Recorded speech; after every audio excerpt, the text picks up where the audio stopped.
So here's a strange thing about this world. It's mostly water. Not in the way ours is mostly water. I mean almost all of it. One enormous blue sea with a scattering of islands on top. More than 20 million of them, if you can believe that. And underneath all that ocean, there's a history somebody spent centuries trying very hard to make sure you'd never hear. That's what we're doing tonight. Just wandering through it. The whole thing. The sunken world, the buried century, the people who run it, and the ones trying to pull the whole lot down. Slowly, in no particular hurry. None of this needs close attention. Nothing builds. Builds to a moment you'd be sorry to miss. Every part stands alone. So if you fade out while I'm explaining what a poneglyph is, no harm done. Sleeping through it is rather the plan. If you'd like more nights like this, the subscribe button's about the place, though I won't nag. Settle in. It's an enormous world with a very long memory, and I've been looking forward to wandering the whole length of it with no one in a rush to be anywhere. Let's start with the shape of the place, because it's a genuinely odd shape, and once you see it, you can't unsee it. Picture a globe. Now picture a ring of red stone wrapped all the way around it, top to bottom, like a belt cinched around a planet. That's the red line, and it's the only proper continent this world has. One landmass running the whole way around, and it's tall. Not hill tall, 10,000 meters tall, a wall of reddish rock that most ships simply cannot get over or through. If you're sailing along and you hit the red line, that's it. You've reached the edge of what you can do. You turn around, or you find one of the very few gaps. And here's the detail I love about it. The giants. We'll get to the giants properly later. They've got their own thing going on, but the giants have their own name for the red line. They call it the blood-stained snake, which is a bit dramatic for a wall, until you realise it's almost certainly a nod to Jörmungandr, the great serpent from Norse mythology that's so enormous it wraps around the entire world and bites its own tail. That's the red line. A stone snake with its tail in its mouth, holding the whole planet in a loop. Nobody in the story spells that out for you. It's just sitting there in the naming if you happen to know your Norse myths, and I think that's a lovely little thing to leave lying about. Now cutting across the red line, running the other way like a second belt at right angles to the first, there's the sea route where nearly everything happens. The Grand Line. If the red line is the wall, the Grand Line is the road, a strip of ocean that also wraps the whole way around, crossing the red line at 2 points and nowhere else. And this road is where every pirate worth the name wants to be, because somewhere at the far end of it is everything. The treasure, the answers, all of it. The trouble is getting onto the road in the first place, because the Grand Line doesn't just sit there open for anyone to sail into. It's flanked on both sides by two belts of dead water called the calm belt. And calm here is not a nice word. It means no wind ever, no current ever. If you're relying on sails, you drift into the calm belt and you simply stop. You sit there, becalmed, going nowhere, and that would just be inconvenient, except the calm belt also happens to be where the sea kings nest. The sea kings being sea monsters, the size of islands. So you've got a strip of ocean where your ship won't move, and the largest predators in the world are dozing directly underneath you.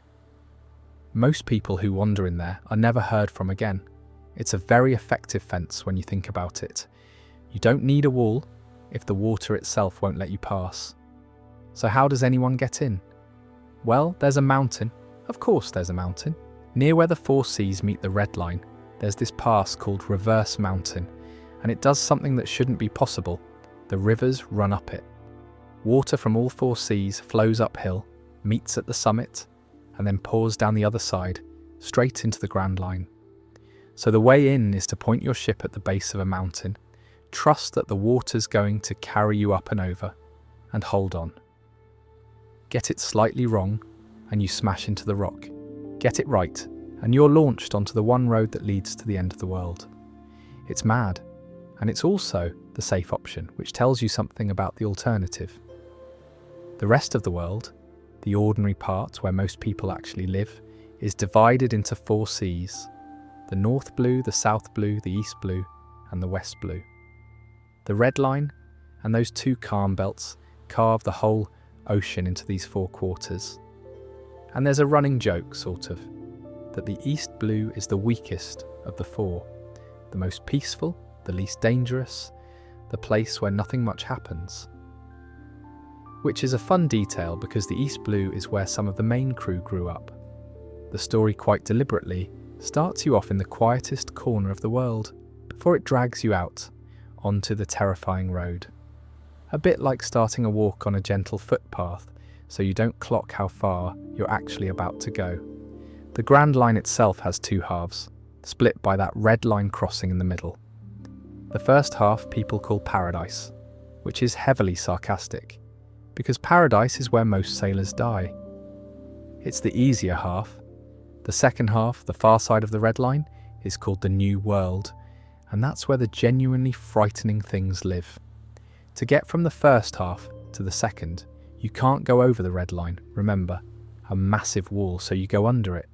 Right at the bottom of the sea, far down, there's an island called Fishman Island, tucked underneath the continent, and you pass through there to reach the other side.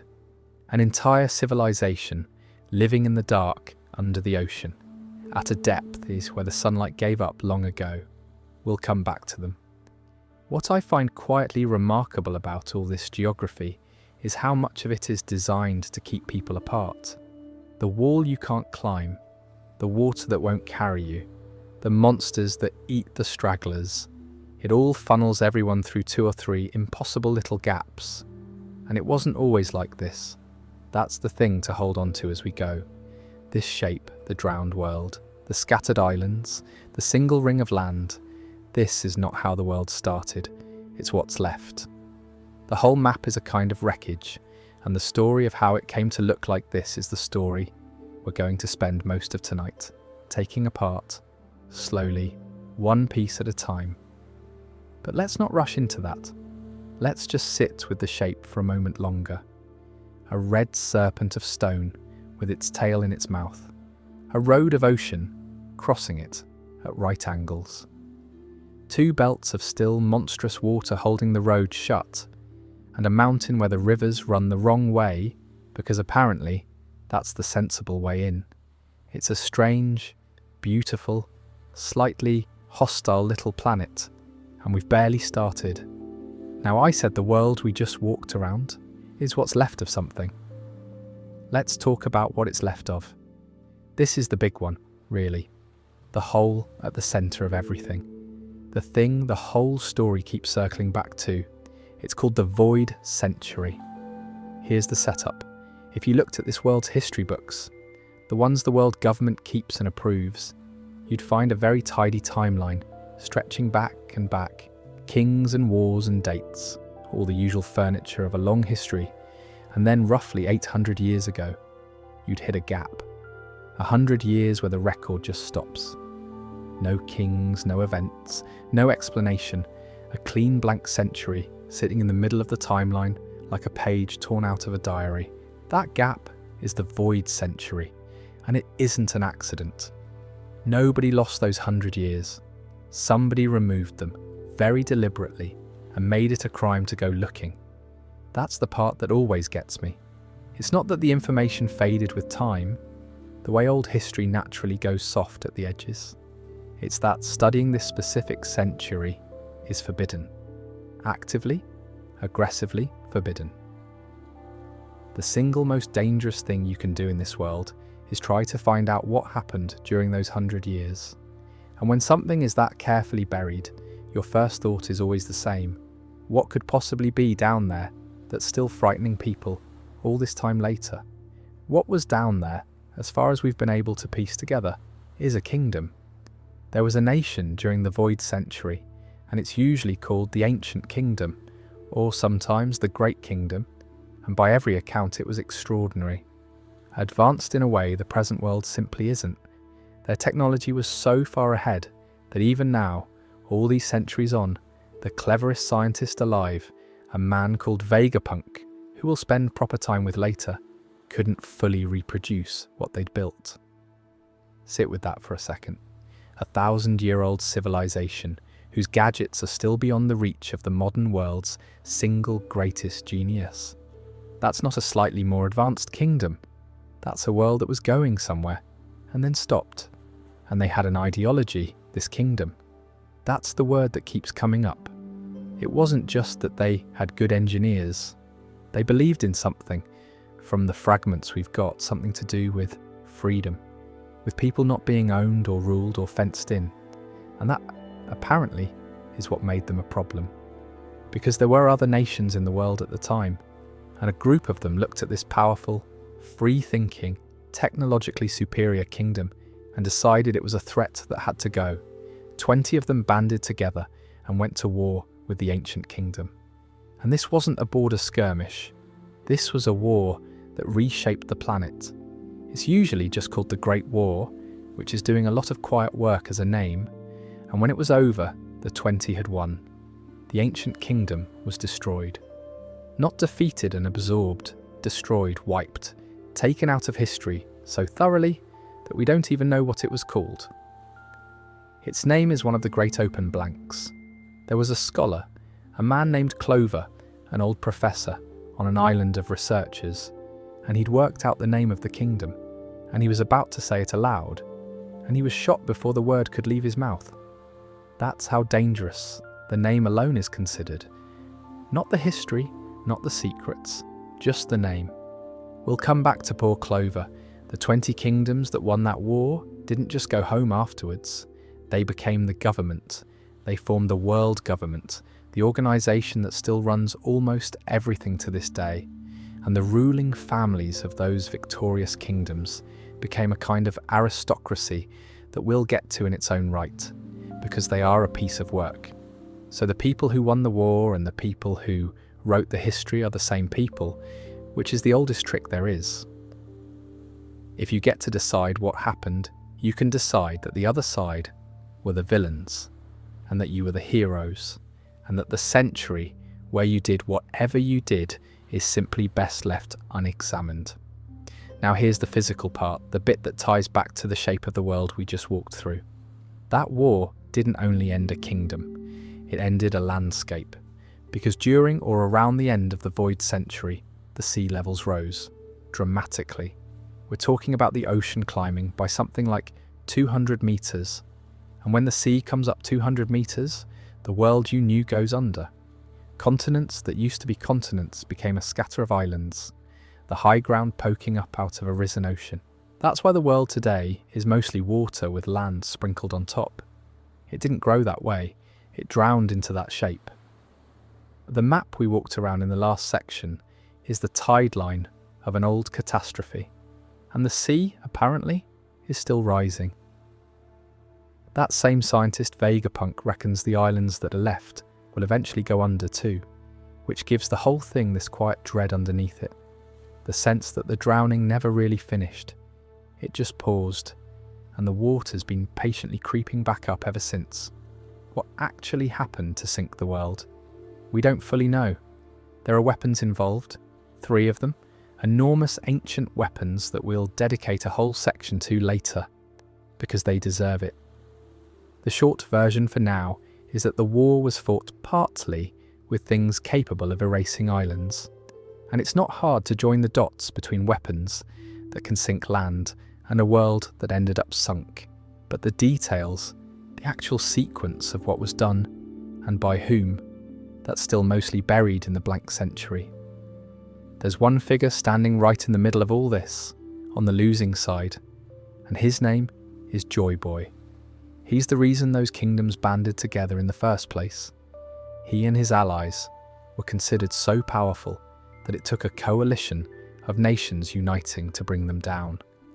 But Joy Boy is such a strange and important character that I don't want to squeeze him in here at the end of the Void Century like a footnote. He gets his own section. For now, just tuck the name away. Joy Boy. He was there, at the end of the world, on the side that lost. And all these centuries later, people are still waiting for him. The thing I keep turning over about the void century is how it reframes the present. Because most stories with a buried past treat it as backstory, interesting context, a bit of flavour, something that explains why the hero's got a grudge. Here it's not backstory, it's the actual plot, the reason there's a treasure at the end of the world, the reason the government hunts anyone who can read old stone, the reason there's a war brewing right now as we speak. All of it traces back to those 100 missing years.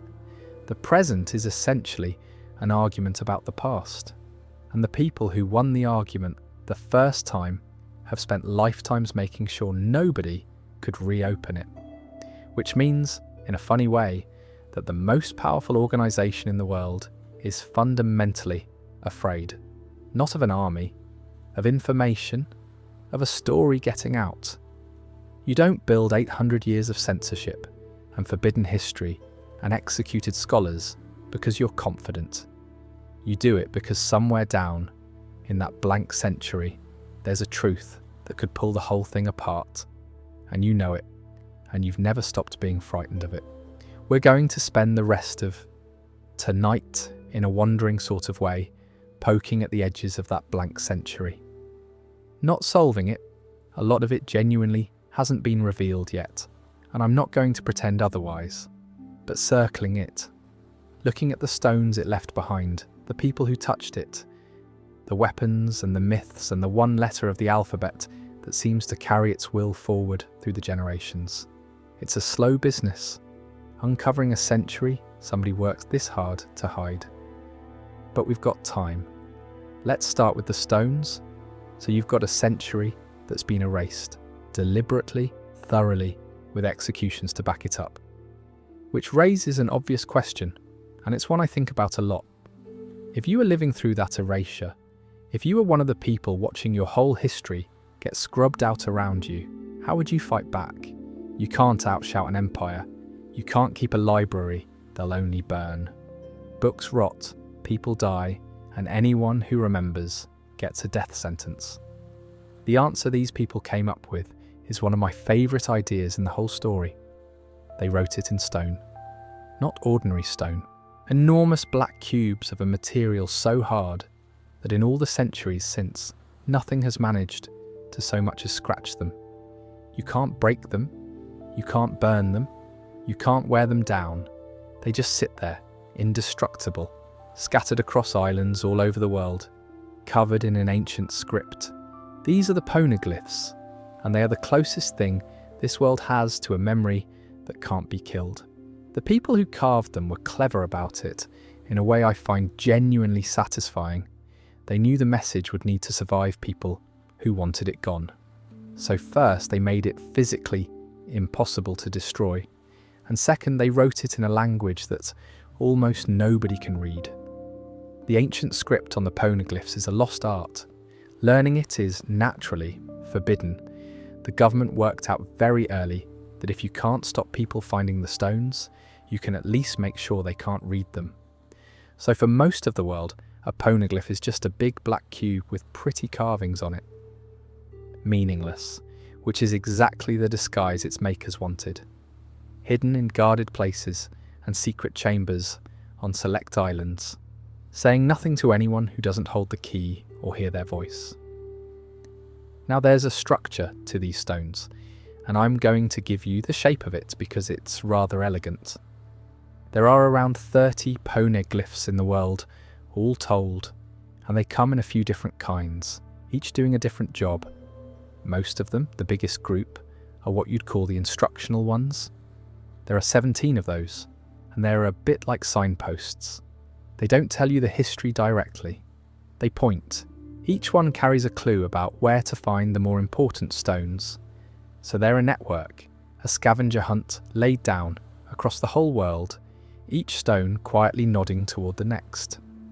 Then there are 9 that actually matter in terms of content, 9 historical poneglyphs, and each one holds a genuine piece of the lost story, a fragment of what happened during the blank century, a message from the people who lived it.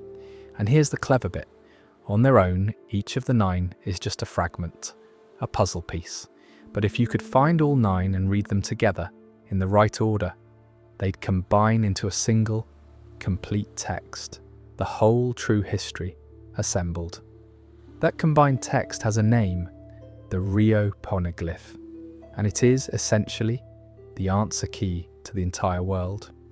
Whoever reads all 9 and puts them together learns everything the government has spent generations hiding. No one alive has done it. That's the finish line the whole story is quietly walking toward. And then there's a 4th kind, and these are the ones that get pirates most excited. 4 of them, called the road poneglyphs. And the road in the name is very literal, these 4. Read together, work like a set of coordinates.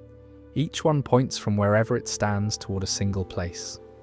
Line up all 4, and the lines cross at one spot in the ocean, the very last island at the end of the Grand Line, the place where the treasure waits. So you don't strictly need to solve the whole history to find the treasure. You just need all 4 road poneglyphs, which is still monstrously difficult because they're guarded by some of the most powerful people in the world. But it's a more concrete quest than decode a lost civilization.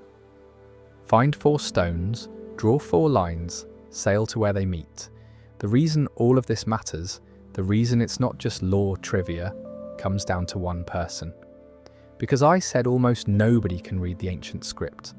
For a long stretch of the story, almost nobody rounds down to one. A single woman, an archaeologist, the last survivor of the one place that still taught the old language. And that place has a name you'll hear, whispered with real grief, by people who were around for it, O'Hara. O'Hara was an island of scholars, a tree of a library, generations of researchers who'd quietly kept the study of the ancient script alive because they believed the truth mattered more than the law against it. And they got close enough that the government decided the island couldn't be allowed to exist. So they sent something called a buster call, which is about the most final thing this world can do to a place. An overwhelming military strike designed not to capture, but to erase. They wiped O'Hara off the map. The scholars, the library, the tree, all of it. That's where the professor I mentioned earlier, Clover, was shot mid-sentence, right as he was about to speak the name of the ancient kingdom over a transmission the whole government could hear. They couldn't risk the word getting out, so they silenced him with a bullet before he could finish it. One child got off that island. She grew up carrying the one skill the government had just killed an entire island to bury, the ability to read the stones, which made her, from the age of 8, one of the most hunted people in the world. Not for anything she'd done, for what she could understand. There's something almost unbearably lonely in that. A little girl who becomes a fugitive because she can read a language none of the other O'Hara scholars survived to speak. She spends years running, and the reason she keeps running toward those stones anyway, the reason she can't just let it go, is that reading them is the only way the people of O'Hara don't stay erased. Finish the work, and they weren't wiped out for nothing. That's the weight she carries around. And honestly, when you know it, every quiet moment she has hits differently. There's one more detail about the poneglyphs I want to leave you with, because it opens a door we'll walk through later. Reading the script is one thing. That's a skill you learn, a language you decode. But there's a suggestion that the stones can also be, for lack of a better word, heard. That the truly gifted don't just translate the carvings, but somehow listen to them, as if the stone itself has a voice. The pirate king, the man who reached the last island, could apparently do exactly that. Hear the poneglyphs by ear, sensing what they wanted to say once he found them. That's a different power entirely, and a very strange one, and we'll give it the time it deserves further along tonight. For now, just picture them. 30 black cubes, unbreakable, scattered across a drowned world. Most people walk past them without a second glance. A handful of stones that between them hold a murdered century and the road to the end of the world.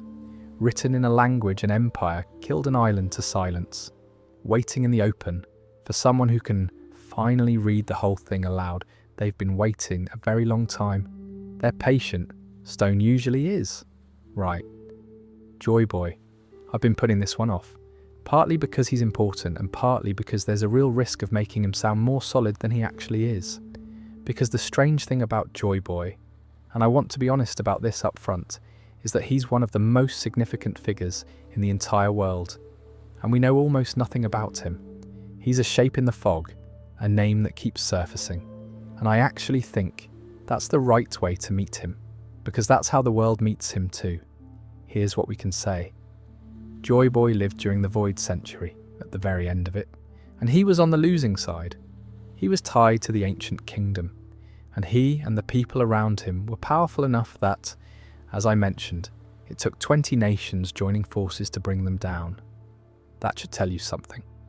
You don't unite 20 separate kingdoms that presumably had their own rivalries and grudges, unless the thing you're all afraid of is genuinely, world-endingly serious. Joy Boy was that thing. Whatever he was, he scared the people who went on to run the world badly enough that fear of him is arguably the reason the world's government exists at all. They formed up to stop him. In a sense, the entire modern order is a response to one man, and yet the name Joy Boy is such a soft, silly, almost childish name. There's a warmth to it. It doesn't sound like a warlord. It sounds like someone people were fond of, and everything we learn about him leans that way, that whatever else he was joyful, generous, a liberator rather than a conqueror. The kind of figure the oppressed told stories about. So you've got this fascinating tension right at the heart of him. The most feared being of his age, and also, apparently, a source of hope and laughter for the people at the bottom. Those two things don't usually live in the same person. In him, they do. The most concrete thing we have about Joy Boy is a promise he made and couldn't keep. Down at Fishman Island, that civilization on the floor of the deep ocean that I mentioned, there's a poneglyph, and on it, Joy Boy left an apology, an actual written apology carved in stone, addressed across the centuries. He'd made some promise to the people of that island, something to do with a colossal ship called Noah, and a future he'd hoped to bring about, and he wasn't able to deliver on it. Events got in the way. The war, presumably, the end of everything. So before it all came apart, he left a message saying, essentially, I'm sorry I couldn't do the thing I said I'd do, but someday someone will come who can. And then he was gone, and the people of Fishman Island held onto that apology for centuries, waiting for the someone he promised. I find that unbelievably moving, and I've never fully been able to explain why. Maybe it's the specificity of it. He didn't leave a grand prophecy or a battle plan. He left an apology. He was worried at the end about a promise he'd broken to some people who trusted him. That's such a human thing to be thinking about while your world is being destroyed. Not glory, not revenge. Just I let these people down, and I want them to know I know it, and I want them to know it isn't over. This is where Joy Boy gets genuinely slippery though, because there's a real question about whether Joy Boy is even a person's name, or a kind of title. Because the promise didn't die with him, the waiting didn't stop, and the world seems to be built around the expectation that Joy Boy will in some sense come back, that a new one will appear, carry the same will, and finish what the first couldn't, which suggests the name might be less like Alexander and more like the king, a role that gets filled again when the right person turns up. There's a figure in the present day who a lot of very old, very knowing characters have started looking at in exactly that way, waiting to see if he's the one. But I'm going to hold off on him, because his power and his connection to all this deserves its own section, and it's coming up next. For now, I just want to plant the idea that Joy Boy might be a return rather than a resurrection, a promise reincarnating rather than a man. There's one relationship of Joy Boys that survived the centuries in the flesh, and it's a strange and lovely one. Remember I mentioned the Sea Kings, the island-sized monsters in the Calm Belt. There's a creature even bigger and stranger than those, an elephant the size of an island, thousands of years old. that walks across the floor of the ocean, carrying a country on its back. Its name is Zunaisha, and it was Joy Boy's friend. An actual friend of his from back then, still alive, still walking, all these centuries later. We'll spend proper time with Zunaisha because it's one of the most quietly heartbreaking things in the whole world, but I mention it here because of what it means about Joy Boy. It means he wasn't only tied to kingdoms and weapons and war. He had a friend who was so devoted, or so long-lived, or both, that it's still out there walking the seas, and it recognises the shape of him when he comes back around. There's a loyalty in the world that has outlasted the world that made it. That's Joy Boy's doing somehow. The other thing Joy Boy could do, and this is the thread I keep promising and not paying off, but I really will later, is that he could hear the world. He had that rare ability to listen to things that don't speak. Stones, animals, the sea itself. He could talk to Zunaisha. He could read the poneglyphs by ear. He understood the ancient script. It's part of why he could leave that message, and why the world's oldest, strangest things seem to respond to his return. He was, in some sense, tuned to the planet in a way almost nobody else has ever been. So what do we actually have when you gather it all up? A man with a soft name who terrified an empire. A liberator the oppressed told stories about.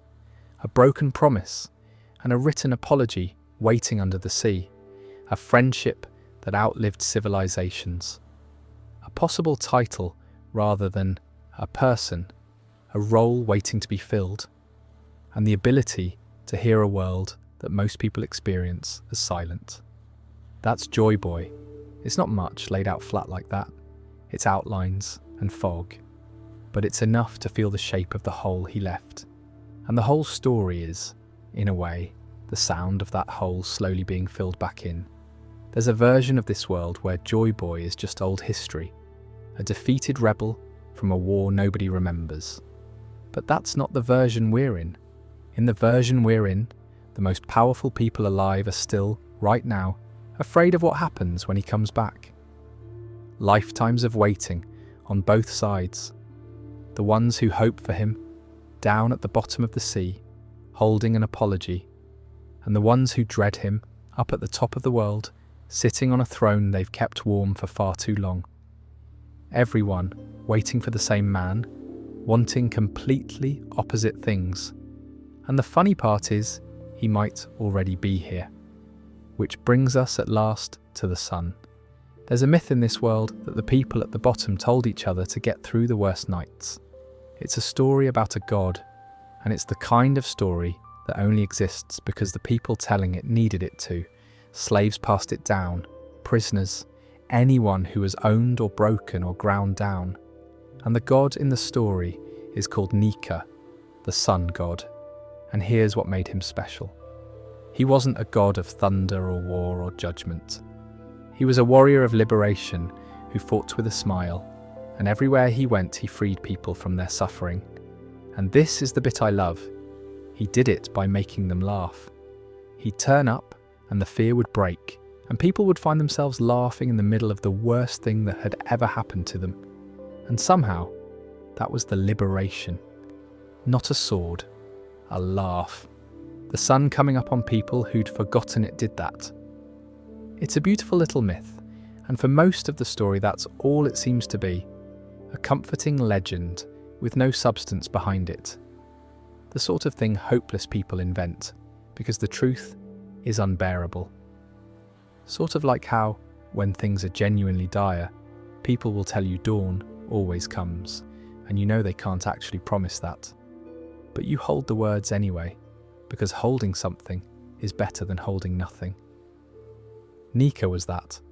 A someone will come, dressed up as a god, except it turns out he was real, or at least the power behind him was. To explain how, I need to introduce the devil fruits properly, and I'm going to do that in full in the next section, because they're a huge subject, but here's the one sentence you need for now. In this world there are strange fruits that give whoever eats them an impossible power, at the cost of never being able to swim again. And there's one particular fruit, an extraordinarily rare one, that carries the power of Nika himself. Eat it, and you become the sun god. You get a body that behaves like rubber and stretches and bounces and, more than anything, does whatever you can imagine, a power that runs almost entirely on joy and creativity. So the freer and more playful you are, the stronger it gets. It's a power that literally works better the more you're having fun with it. Which is such a strange thing to build a god around, and also, when you think about who this god was for, completely perfect. Of course, the god of the enslaved is powered by joy. Joy was the one thing they were never allowed and could never quite have taken from them. There's a darker turn to all this, and it ties straight back into everything we've talked about. The government knew about this fruit, and they were terrified of it, because a power that liberates people, tied to a god that the oppressed already worship, in a world the government runs by keeping most people down, that is a nightmare for them. So they did what they do best. They lied. They renamed the fruit something boring. Instead of calling it the sun god fruit, they filed it away as a plain, unremarkable rubber fruit. The sort of power nobody would look at twice, and they hunted it, trying to keep it out of the world entirely. For centuries they chased this thing, desperate to make sure it never awakened, never turned up in the hands of someone who could use it, hidden in plain sight, exactly like the poneglyphs, the most dangerous thing in the world, disguised as the most boring, because a disguise is cheaper than a cage. And then, in one of those bits of cosmic mischief this world specializes in, the fruit slipped through their fingers in the most anticlimactic way imaginable. It ended up in the hands of some pirates, got lost and was eventually eaten, by accident, essentially, as a snack by a 7-year-old boy in a tiny village who had absolutely no idea what he'd done. He thought he'd nicked a treat and got told off for it. He'd actually just swallowed the government's 8th century nightmare. He spent years thinking he had a fun but unremarkable rubber body, a slightly rubbish power that let him stretch, and got on with his life. The single most feared power in the world, wasted on stretchy party tricks by a kid who wanted to be a pirate. Only the highest echelons of the world government knew. The government had lost track of it. The boy didn't know what he had. It just sat there inside him quietly, for years and years, waiting. What wakes it up? What turns the boring rubber fruit back into the sun god? Is a thing they call awakening. And I'll go into awakening properly in the devil fruit section, because it applies to loads of powers, but for this fruit specifically, it's spectacular. When it finally awakened, in the middle of a fight the boy, now grown, was on the verge of losing. Right at the edge of death, something ancient recognized it. Out in the ocean, that island-sized elephant, Sunesha, the one that was Joy Boy's friend, lifted its head and said that it could hear something, the drums of liberation. And it announced to no one in particular that Joy Boy had returned, which is the moment all the threads pull tight at once, and it still gives me a bit of a shiver, even though it's a cartoon about a rubber man. Because Joy Boy, from the Void Century, the liberator the Empire feared, he had this same power. He was a sun god too, so the fruit isn't just any power.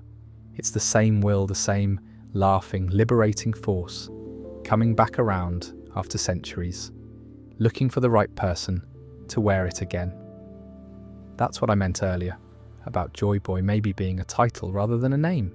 The god reincarnates through the fruit. As long as people are still down there in the dark, wishing for someone to free them, the story goes, the sun god can't truly disappear. He just waits inside the fruit for the next pair of hands, the next laugh, the next dawn. There's a newer wrinkle to all this that I'll flag as fresh, because the story's still actively unfolding here, and I don't want to oversell it as settled. Out at the frontier, in the land of the giants, a place we'll visit later that's absolutely soaked in sun god worship, there are hints that there may be more to the Nika story than one god and one fruit. Suggestions of another figure tied to the same legend, another possible sun god walking around.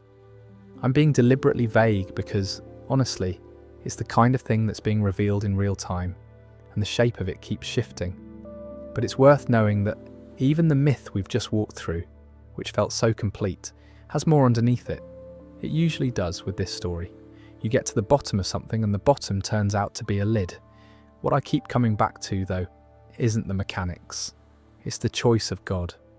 Because you could imagine the great liberating power of the world being something grand and terrible, a fire that burns empires, a blade that cuts kings.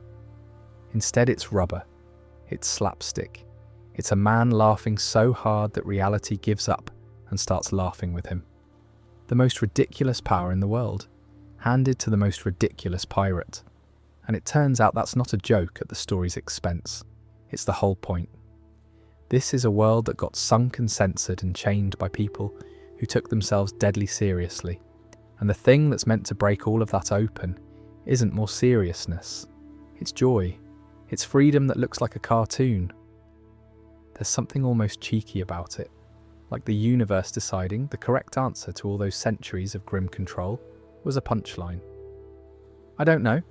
I find that genuinely comforting in a daft way, the idea that the antidote to all that weight is, in the end, being free enough to laugh. Anyway, I've been dancing around these devil fruits for 3 sections now, promising to explain them properly. Let's actually do it, because the fruit that carries a sun god is only one of hundreds, and the whole system behind them is one of the strangest and most thought-through ideas in the world. Let's talk about the devil fruits then. This is one of those systems that seems simple when you first meet it and then quietly turns out to have real depth once you sit with it, which is my favourite kind of world building. The basic bargain is this. Somewhere out there are these fruits, they look faintly wrong, swirls and loops on the skin, patterns that don't belong on anything you'd want to eat, and they apparently taste absolutely disgusting. Genuinely foul, but if you can choke one down, it gives you a power.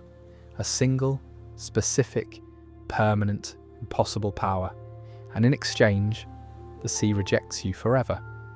A devil fruit user can't swim. Drop them in deep water, and they go limp, helpless, sinking like a stone. For a world that is almost entirely ocean, that is a staggering price to pay.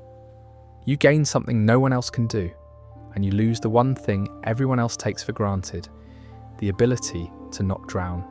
There's a grim little poetry in that.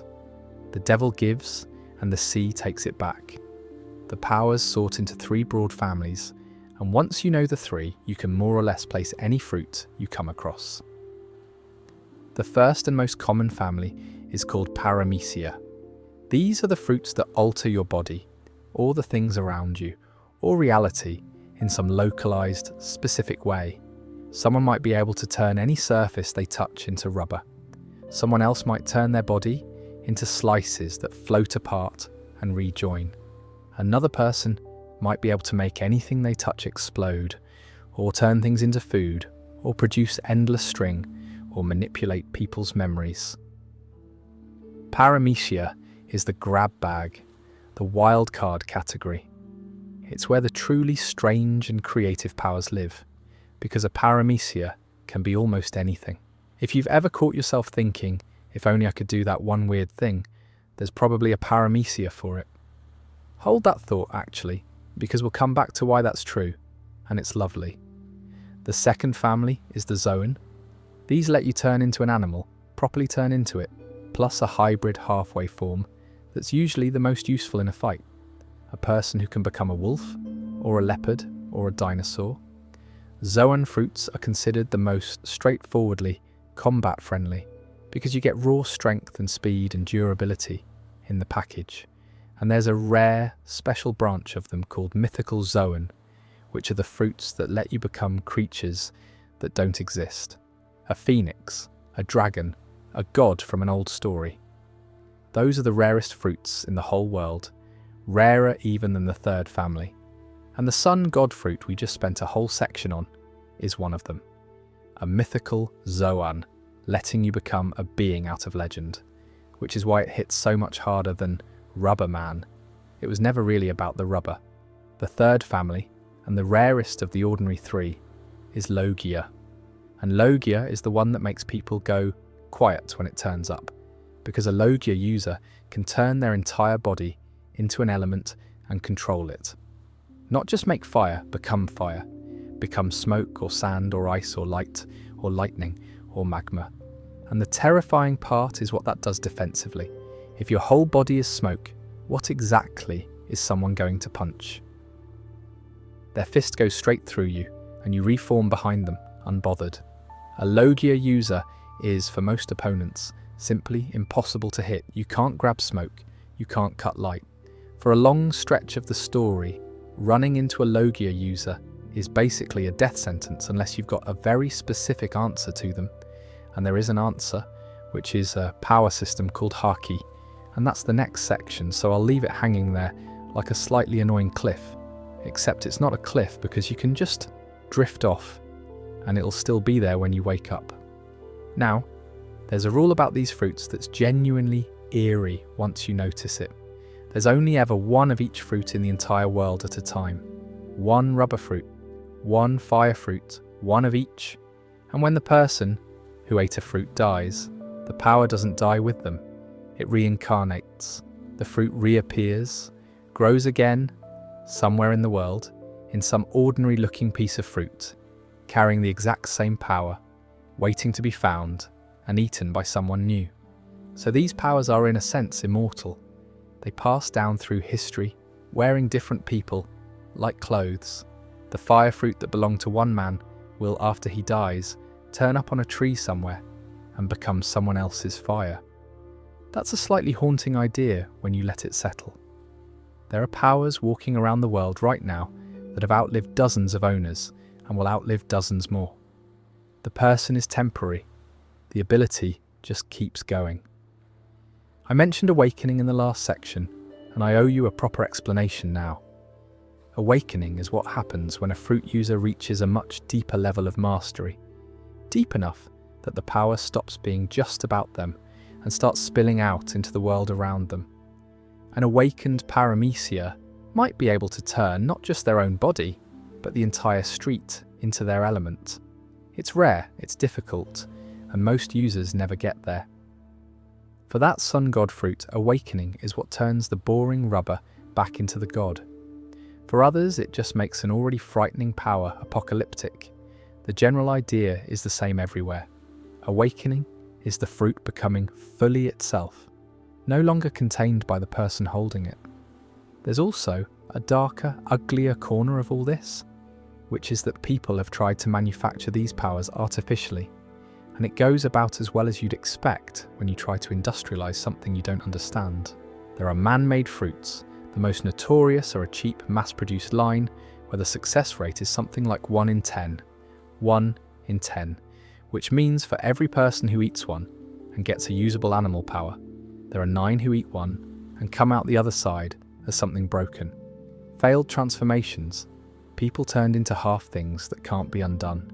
It's one of the genuinely bleak bits of the story, because its powers as a product, human beings as acceptable losses in a supply chain, and the people running that operation knew the numbers and did it anyway. There's a whole grim economy in the background of this world, built on the difference between a fruit that grew on a tree and a fruit that came off a production line. And here's the idea I've been saving, the one that recontextualizes the whole system and is, for my money, one of the most quietly profound things in the story. Nobody knew where devil fruits actually came from, for the entire history of the world. And then that scientist I keep mentioning, Vegapunk, put forward a theory. He was careful to call it a theory.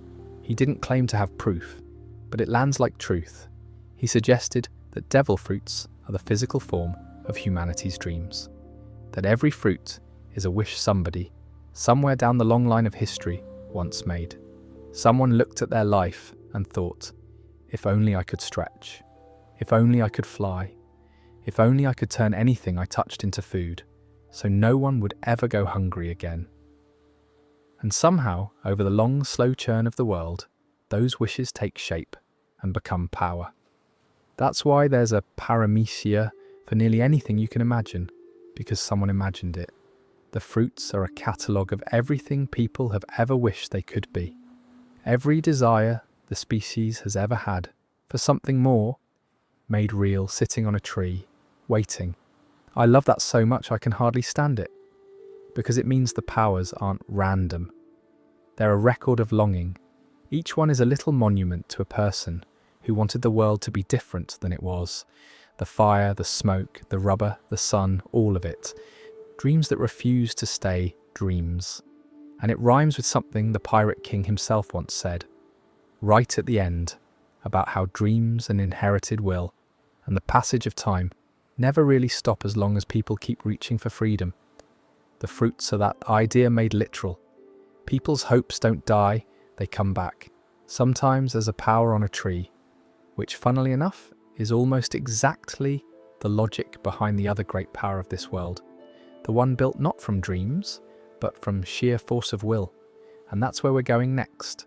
So if devil fruits are dreams made solid, Haki is the other half of that idea. Where the fruits are what people wished for, Haki is what people are. It's willpower, made physical. And the lovely thing about it is that everyone has it. Every single person in the world is born with Haki sitting dormant inside them. Most never notice it, never train it, live their whole lives without touching it. But it's there, the way muscle is there in someone who's never lifted anything. It's not a gift a few special people receive. It's a capacity everyone's carrying around unused. It comes in 3 forms, and they're worth knowing one at a time because they each do something quite different. The first is usually called armament Haki, and it's the practical one. In its simplest version, you can harden your body, coat your arm, your fist, whatever, in an invisible armor of pure force. It makes your attacks land harder and your defense hold firmer. But its real importance, the reason it matters so much, is that it's the answer to the problem I left dangling in the last section. Remember the Logia users, the ones who turn into smoke and fire and can't be touched, whose bodies your fist passes straight through? Armament Haki is how you touch them. Is how coat your strike in it and suddenly you can hit the person inside the smoke. You can grab the fire. It cuts through the intangibility completely. So the moment armament Haki enters the picture, the invincible elemental users stop being invincible. It rebalances the whole world. Without it, a Logia would simply rule everything. With it, they're beatable if you're strong enough. And at higher levels it gets stranger and nastier. You can send the force inward, past someone's defenses and damage them from the inside without even breaking the surface, bypass the armor and bruise the thing underneath. It's a horrible, effective idea. The second form is observation Haki, and this one's gentler and, in a way, sadder. It's perception. It lets you sense things you shouldn't be able to sense, people nearby that you can't see. The presence and emotion and intent of others, an attack coming before it comes. A skilled user can feel someone hiding around a corner, can tell how many people are in a building, can read the mood of a place, like a change in the weather. And pushed far enough, it starts to reach forward in time. The very best users get flashes of the immediate future, a second or two ahead, seeing where a blow is going to land before the person's even thrown it, and stepping out of the way of something that hasn't happened yet. Which sounds like a pure advantage until you think about what it would actually be like to feel everyone's presence and pain around you all the time, to sense 100 lives winking in and out as you sail past an island. Some users describe it as almost too much. The world is very loud if you can feel all of it. And the third form is the rare one, the one you can't train into existence, the one you either have or you don't. It's called Conqueror's Haki, and only about 1 in a million people are born with it. It's the will of a king, the raw force of a personality strong enough to press down on everyone around them. In its blunt form, someone with Conqueror's Haki can simply overwhelm weaker minds by being present, knock out crowds of ordinary people just by unleashing their will, drop a whole room of lesser fighters to the floor, unconscious without lifting a hand. But the interesting thing about it isn't the party trick, it's what it represents. Conqueror's haki is the mark of someone destined to stand above others, to gather people and change things. You can't teach it because you can't teach that. Either the world bends slightly around you or it doesn't. And at the highest level, the truly monstrous users learn to focus it, to coat their attacks in it, so that their will itself becomes a weapon, a punch that carries the weight of the person's entire spirit behind it. When two people with advanced conquerors clash, the air itself splits. It's the closest this world has to two forces of nature arguing. What I find genuinely elegant is how neatly haki sits alongside the fruits.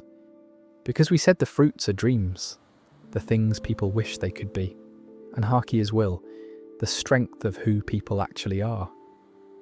Dreams and will running side by side, two different answers to the question of where power comes from. One is what you long for, the other is what you're made of. And the strongest people in the world, almost without exception, have both. A power they were given and a will they built. It's not enough to eat the right fruit. Plenty of people have devastating fruits and go nowhere with them, because they've got no will to drive it. And it's not enough to have a mountain of will with no power to express it. It's the marriage of the two that makes the people who actually shake the world.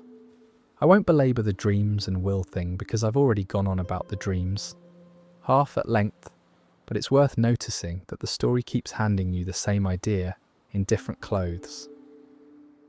Power is what you wanted plus who you are. Who? There's a fresh thread here that I'll flag lightly, because the story's actively opening it up as we speak, and I don't want to state it more confidently than it deserves. Out at the frontier, in the land of the giants, there have been hints of a form of haki beyond the three we know. Something older, something the ordinary framework doesn't quite cover. I'm not going to pretend I can tell you exactly what it is, because the truth is, it's still being revealed and the shape of it isn't settled. But it's a nice reminder that even a system as well established as haki, 3 neat types you can learn in 5 minutes, still has undiscovered rooms in it.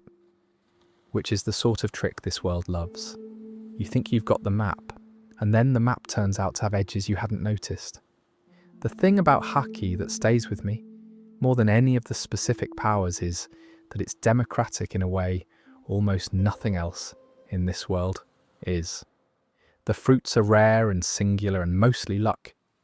The bloodlines and the thrones and the titles are all inherited. But haki is in everyone.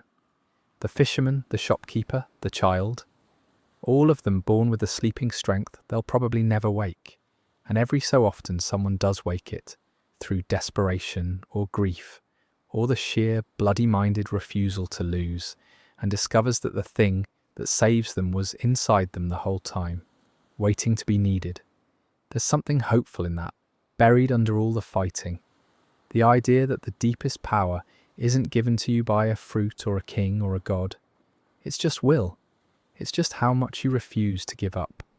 And that, at least, is something anyone could find if the night got dark enough.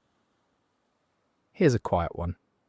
I've been promising it for a few sections now, and it's the sort of idea that's better whispered than announced. So this feels like the right hour for it. Some people, a very small handful, can hear the world talking. They call it the voice of all things. And it's exactly what it sounds like. And also stranger than it sounds. It's the ability to hear voices from things that have no voice. Not people, things. The sea. Animals that can't speak. Stones. Old machines.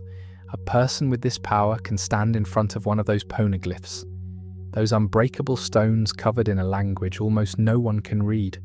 And rather than translating the carvings letter by letter, they can simply hear what the stone is trying to say. The stone speaks, and they listen. It's less like reading and more like the object confiding in you. It is extraordinarily rare, rarer than almost any power in the world. And it doesn't come from a fruit or from training in the usual sense. It seems to be something you're either tuned to or you're not. There's one tribe, a people with a third eye, who are said to be born with the potential for it, though even they have to awaken it, and most never manage. For everyone else who's had it, it's arrived unbidden, usually in a moment of high emotion or crisis. Like a frequency, the person suddenly, accidentally, tunes into. The pirate king had it. The man who reached the last island, he could hear the poneglyphs, and that's how he found them. He didn't have a map to the stones. He followed their voices, sensing where they were, and letting them pull him across the world toward the end of it. He could hear the sea kings, those island-sized monsters, as they spoke among themselves. That's a large part of how he managed to go where no one had gone. He wasn't just sailing. He was listening to a world that was, apparently, talking the whole time, if you only had the ears. A few others have carried it since. A great samurai from an isolated country could hear the sea kings. Though he couldn't always make out what they were saying, he'd catch the sound, but not the meaning. Like overhearing a conversation in a language you half know. His son inherited it more strongly and can actually hold conversations with the enormous elephant we keep circling toward. And the boy with the sun god fruit has it too, which fits, because Joy Boy had it, and the boy is walking in Joy Boy's footsteps, whether he fully understands that or not. Though his version comes and goes and he barely knows how to use it, he'll suddenly hear the sea kings chattering and have no idea what to do with the information. Like a radio switching itself onto a station he can't tune. It seems to be a power you can grow into. The ones who've had it longest hear the most clearly. The newcomers just get static and the occasional startling word. There's a bit more to the tribe I mentioned. The one's born with a third eye, and it's a sad little detail in its own right. For most of them, that extra eye stays shut their whole lives, closed, dormant, a gift they were handed and never got to open. It's said that when it finally awakens, a member of that tribe can read the ancient stones directly, hear what the rest of the world can't. But awakening it is rare, and the tribe has largely scattered and forgotten what they once were. So you get this poignant image of a whole people carrying the key to the world's oldest secret behind an eye they never learned to open. The answer, quite literally, sitting in their own heads, waiting for a spark most of them never find. This world does love to hide its greatest treasures in the least likely, most overlooked places. A boring rubber fruit, a shy princess, a closed eye. And there's a deeper, stranger layer to the power that I find myself turning over at this hour, which is that the voice may not only reach objects. There are hints that the truly gifted can hear something even larger, the feeling of an age, the shared will of many people at once, as though the mood of a whole generation were itself a kind of sound. When the pirate king sensed that a great new era was coming, that the world was tilting toward change, some suggest he was hearing exactly that. Not one stone or one sea king, but the massed, wordless longing of everyone alive, all reaching for the same thing at the same time, ringing out like a note too low to consciously notice. If that's right, then the voice of all things is the ability to hear not just the past, but the pressure of the future. The sound a world makes when it's about to change, audible only to the handful of people tuned low enough to catch it, which is a lovely and slightly dizzying thought. That hope itself might have a sound if you could only hear it. That a whole world quietly wanting to be free might be, to the right pair of ears, almost deafening.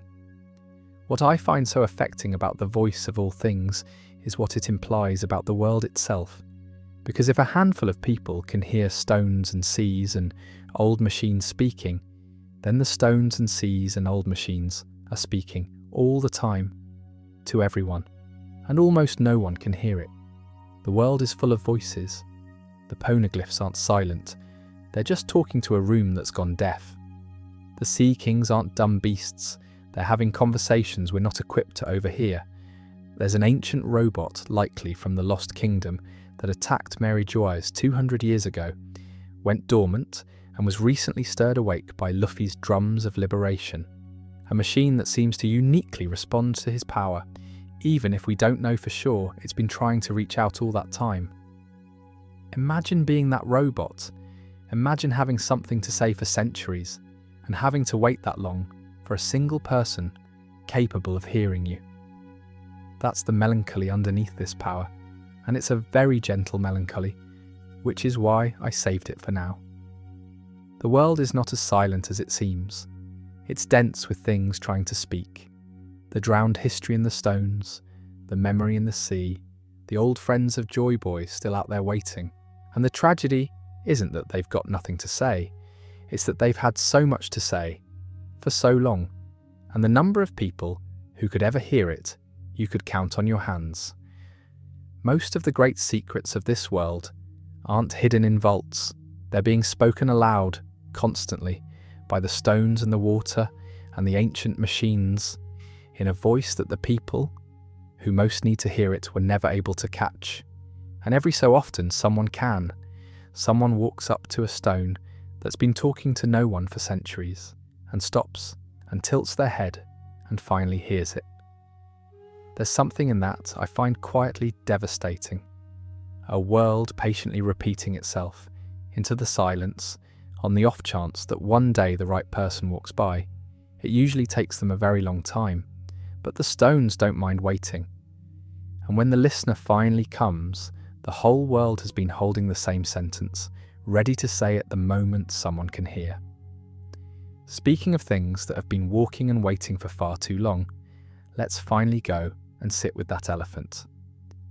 There's an elephant, and it's the size of an island, and it has been walking across the bottom of the ocean for more than 1,000 years. I've mentioned it a few times now, always promising to come back, and here we are. Its name is Zunesha, and it might be my favourite thing in this whole enormous world. So bear with me if I linger. Picture the scale first, because the scale is the whole thing. Zunesha is so vast that its legs, which are strange, long, double-jointed legs, jointed twice like nothing that should exist, reach all the way down through the deep ocean to the sea floor, and it simply walks along the bottom, with most of its body up above the waves. From a ship you don't see an animal. You see a landmass moving on the horizon, a shape too big to be a creature, legs like the pillars of some drowned cathedral rising up out of the water into the clouds. And on its back it carries a country, an entire inhabited land, with a forest and a people and a whole civilization living up there, riding this creature around the sea. The people who live on its back have their own culture, their own history, and for a long time, some of them didn't fully grasp that their homeland was a living thing. They were born on the elephant. To them it was just the ground. Now here's the part that turns it from a spectacle into something that sits in your chest. Zunesha never stops walking. It just goes endlessly, in no particular direction, around and around the seas. And it's been doing that for longer than any kingdom has stood. And the reason it walks and never rests and never chooses where to go is that it's being punished. Long ago, Zunesha committed some crime. We don't know what. That's one of the great tender blanks in the story. Nobody's told us what an elephant the size of an island could possibly have done. But whatever it was, the sentence was this: walk forever and never act on your own again. Zunesha cannot defend itself, cannot change course, cannot do anything of its own will. It can only follow the one instinct left to it: keep moving, unless someone with that rare power, the voice of all things, comes along and gives it permission to do otherwise. There's a scene that shows exactly this. Zunesha is being attacked, really hurt, by an enemy far below its notice, a creature that to Zunesha is less than an insect, and it doesn't fight back. It can't. It has to wait, in pain, until someone who can hear its voice tells it that it's allowed to defend itself. And only then, given permission, does it lift one of those enormous legs and end the threat in a single motion, effortlessly, the way you or I might deal with a fly. Having endured the sting for as long as it took for someone to say the word, that's a creature that could flatten armies, standing still and taking damage, because a punishment it's been serving since before the present world began won't let it act until it's told. I find that almost impossibly sad. A prisoner so old its jailers are long dead, still serving a sentence out of nothing but obedience and habit and whatever ancient rule was laid on it. And here's the thread that ties it back to everything. Zunesha was Joy Boy's friend. Back in the blank century, this elephant knew him, walked with him, was on his side, which means Zunesha is a living survivor of that erased age, a witness that the government couldn't kill, because how do you kill a thing the size of an island? And probably didn't even think to try. It just kept walking, carrying its country, keeping its silence, for all the centuries between then and now. And when the sun god's power finally reawakened in the present, Zunesha was the one who lifted its ancient head and said it could hear the drums and that Joy Boy had come back.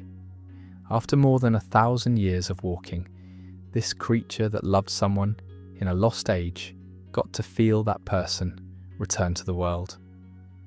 I don't know how you're meant to sit with that calmly, a friend waiting all that time, and then one day, out on the sea, hearing the sound that means he's back.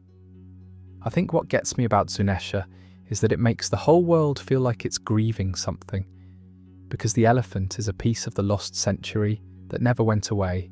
It's the past, still physically present, still walking around in the open, carrying its punishment and its loyalty like luggage. Most of the void century is buried in stone and silence. Zunesha is the bit of it that's still breathing, and it can't tell you what it knows because it's not allowed to act, and almost no one can hear its voice anyway. So it just keeps walking, a living monument to an age everyone else agreed to forget, quietly circling the world, waiting for the story to come back round to it. Zunesha is the biggest example, but it's not the only sign that the sea in this world is alive in a way our seas aren't. There are the sea kings, the monsters I keep bringing up, and they're not just big fish. They have a society of sorts, a language, opinions. They talk to each other. Every so often, an especially enormous one turns up, spoken of almost like royalty among them, a lord of the deep. And they answer, it's said, to a particular person.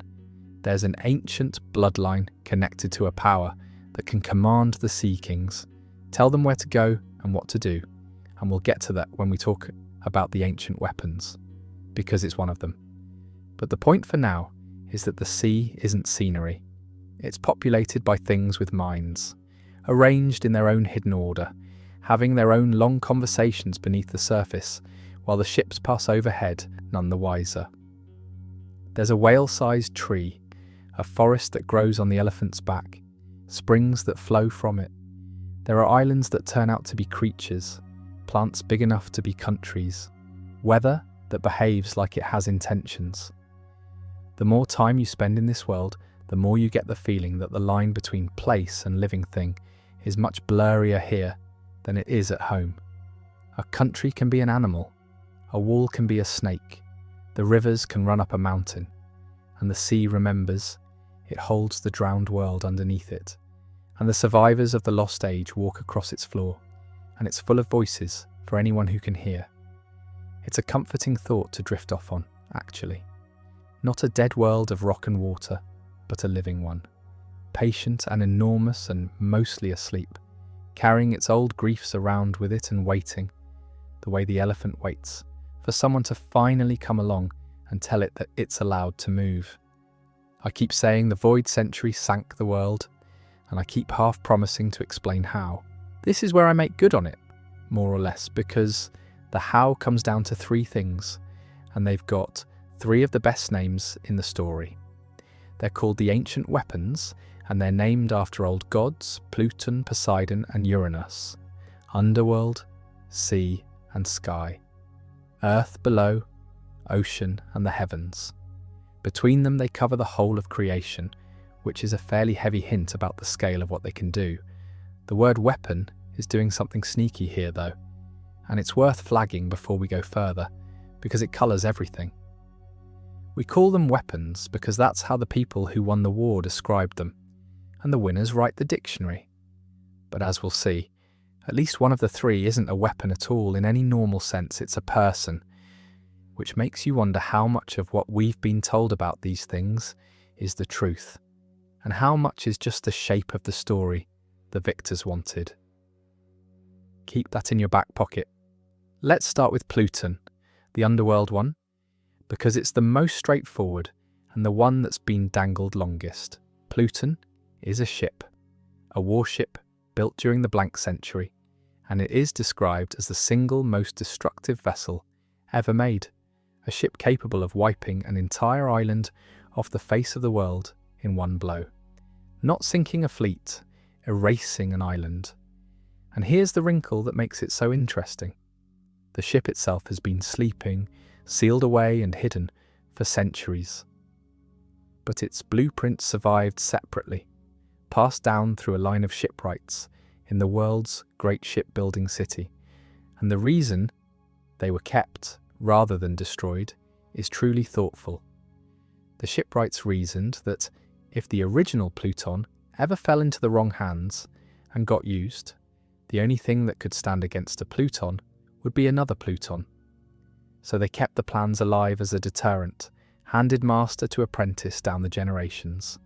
A doomsday design preserved specifically so that evil couldn't have a monopoly on it. Eventually, those blueprints came down to a particular shipwright who decided the world was better off without the temptation and burned them. Just burned the plans to the most destructive ship ever conceived. Because he trusted people to build good ships more than he trusted them not to build a terrible one. The ship itself, though, the actual sleeping Pluton, is still out there, tucked away beneath an isolated country, waiting under the ground like a bomb that's forgotten it's a bomb. Then there's Poseidon, the sea one, and this is where the whole idea turns on its head. Because Poseidon isn't a machine. Poseidon is a girl.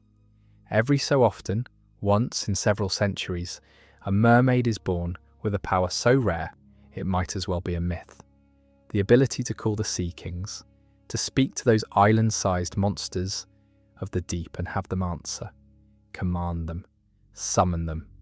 And a person who can command the sea kings could, in principle, marshal a living army big enough to level the world, because there is nothing on the sea that could stand against every sea king at once. So the weapon Poseidon is really just a child, born with a voice the monsters listen to. The current one is a giant, gentle princess who wouldn't hurt a soul and is frankly a bit of a crybaby and who has no idea how to use the power she carries, and honestly seems mostly alarmed by the whole thing. That's your weapon of mass destruction, a shy girl who can, without meaning to, ask the ocean to rise. The title recurs among mermaids every several centuries. Eventually, another is born, carrying the same impossible voice. And doesn't that reframe everything? Because if one of the three great weapons that sank the world is a kind-hearted girl who talks to sea monsters, then calling them weapons starts to feel like propaganda. Maybe these weren't built to destroy. Maybe they were the tools of the losing side, the ancient kingdom's own powers, and the people who beat them slapped the word weapon on the whole lot afterward. The way you demonize anything that belonged to the enemy you just erased. A power that commands the sea could raise a world as easily as sink one. Depends entirely on who's holding it and what the histories decide to remember. And then there's Uranus, the sky one. And here I have to be honest with you, because being honest about the blanks is half the fun of this world. We know almost nothing about Uranus. For the longest time, all we had was the name. It could be a machine like Pluton. It could be a person like Poseidon. It could be something else entirely that doesn't fit either mould. The name points at the heavens, which thematically completes the set, earth, sea, sky. But beyond that, it's been the deepest of the three secrets. What we do know, and this is a fairly recent and chilling development, is that the world government has one of these weapons, and they've used it. There's a source of energy they got their hands on, a thing referred to as a mother flame, and paired with one of the ancient weapons it produced something horrifying. The entire Lulusia kingdom, a whole nation, was erased, wiped out of existence in a single event. from above, like the sky itself opened and cancelled a country, which is exactly the sort of thing you'd expect from a weapon named after the god of the heavens. So while nobody can say with total certainty, it looks very much like the government is sitting on Uranus, and it looks very much like they're not afraid to use it. And that, of course, rhymes horribly with the past, because the world already got sunk once, likely by one of these weapons, at the end of the blank century. And here's the same organisation, all these years later, quietly using one of them to erase a nation that displeased it. The past isn't just buried, it's repeating. The people who sank the world the first time still have their hand on the trigger, and they've just reminded everyone what it does. The whole idea of the three weapons is a bit of a Rosetta Stone for how this world thinks about power, actually. Three forces named for gods, believed to echo earth and sea and sky, scattered and hidden and hunted, any one of them capable of tipping the balance of everything. And the dream, or the nightmare, depending which side you're on, is that someone might one day gather all three, because Joy Boy, back in the blank century, was tied to them. The suggestion is that he needed all three to keep the promise he couldn't keep, that the weapons and the apology and the sunken world are all part of one unfinished story. Whoever brings the three back together, earth and sea and sky in one pair of hands, would hold the power to remake the world entirely, to finish what was started at the end of that lost age, to either drown it again, or just possibly to raise it back up. It's a lot of power to leave lying around a sleeping ship, a gentle girl, and a name we barely understand. But that's this world all over.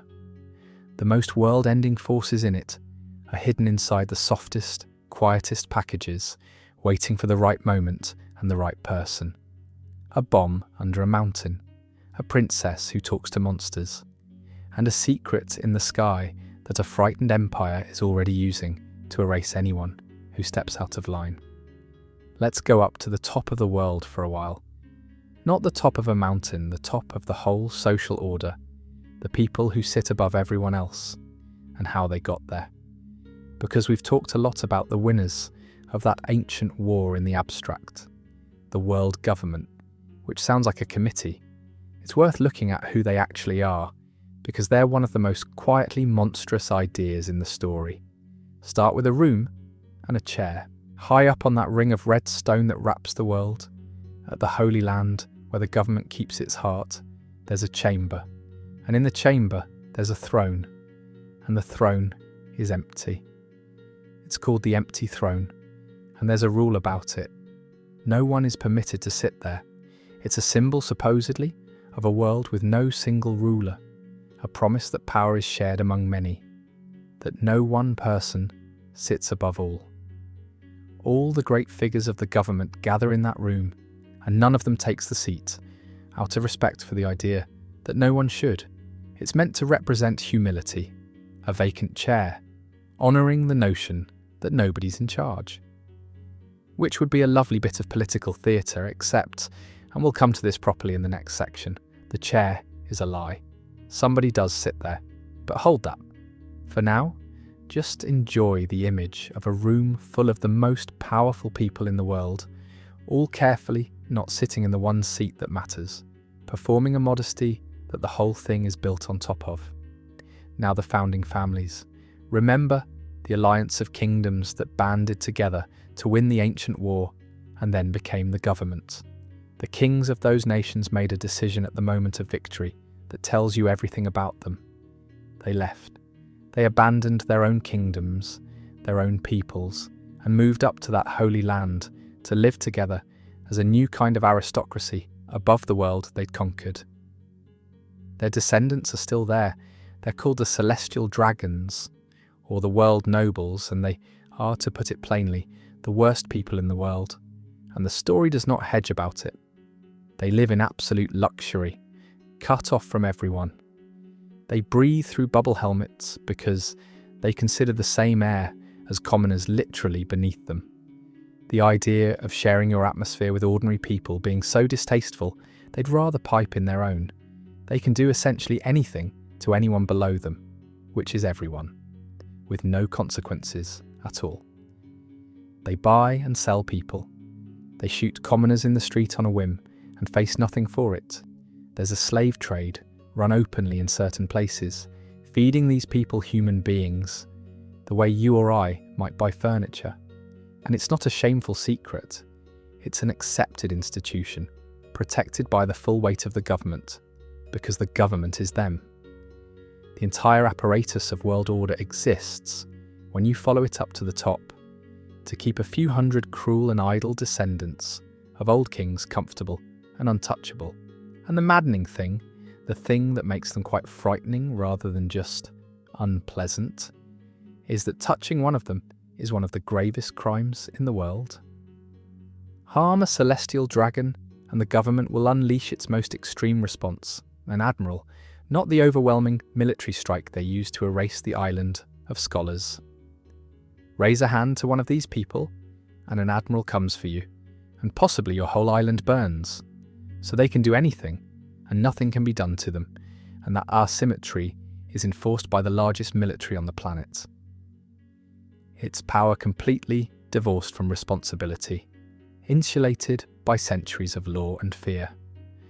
They've never had to be anything but awful, because nothing has ever required them to be otherwise. There's one detail in the founding I find quietly beautiful, though, a single crack of light. When those 20 kings left their kingdoms to become gods on the hill, one family refused. One of the 20 said no.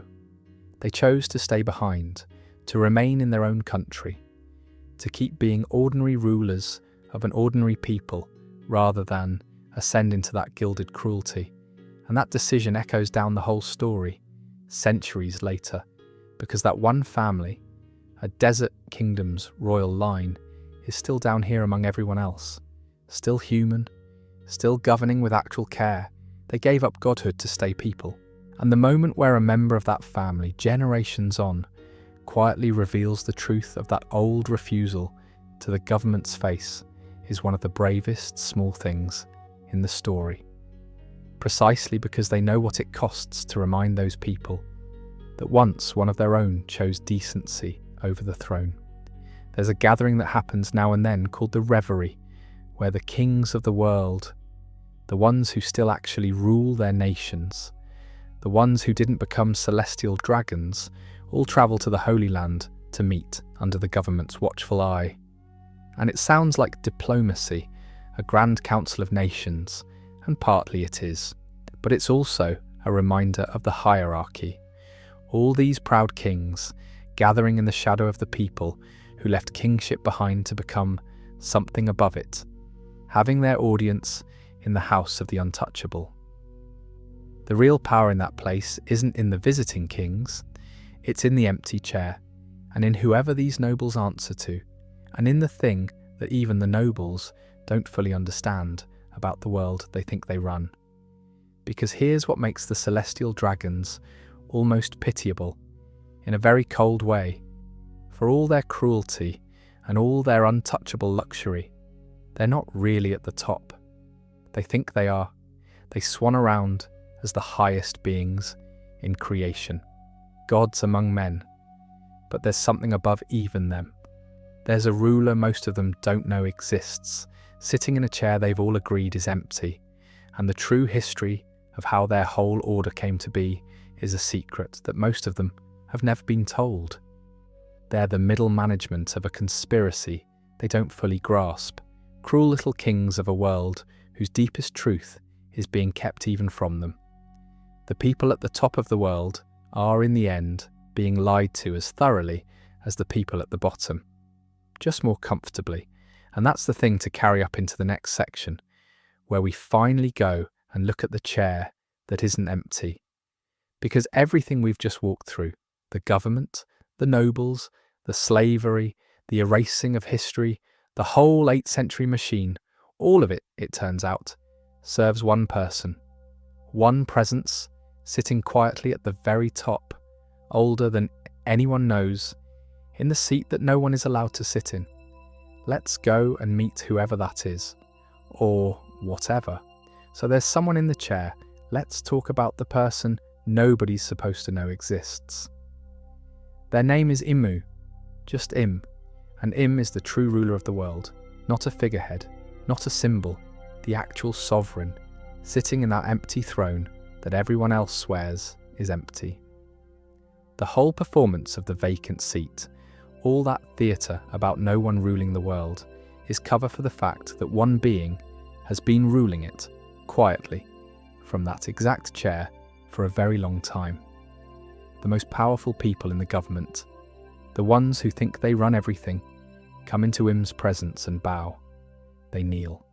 These untouchable near gods drop to the floor in front of Im like servants. That's the reveal that reorders the whole hierarchy. Everyone you thought was at the top is answering to someone above them, and that someone has been hidden the entire time. We know very little about Im, and what little we know is unsettling. Im appears to be extraordinarily old enough that there are strong hints of some kind of immortality, that Im has been sitting in that seat not for a lifetime, but for centuries, possibly stretching all the way back to the founding of the government, possibly back to the blank century itself. Imagine that. The war that sank the world, the erasing of the ancient kingdom, the long ages of censorship and cruelty since, and one presence at the centre of it the whole way through, never dying, never leaving the chair, tending the secret across all those generations. If that's true, then Im isn't a ruler who inherited a system. Im is the system, the single thread of continuity running through the entire lie. Im has power, though we've only glimpsed it, and the glimpses are horrible. There's a moment where Im deals with someone who said too much, and it comes as a strange cartoonish black arrow, curving through the air, unstoppable, striking the person down out of nowhere.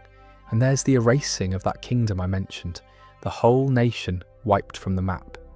That was Im's decision, Im's will, done almost casually, the way you'd cross a name off a list, because that's apparently how Im thinks about the world, as a list with names on it, and the power to simply remove any name that becomes inconvenient. Im keeps images of certain figures, people Im considers threats, people marked for erasure, and to be on that list is to be, in Im's eyes, already gone. And here's the detail that ties Im back to everything we've built tonight, the one that tells you what Im is in fact afraid of. Because for all that power, Im fears things. Very specifically, Im fears two figures. One of them is Joy Boy, the liberator from the blank century, the one whose return the world has been waiting for. Im fears the return of Joy Boy the way you'd fear the one person who knows where the body's buried, because Joy Boy is the living argument against everything Im's world is built on.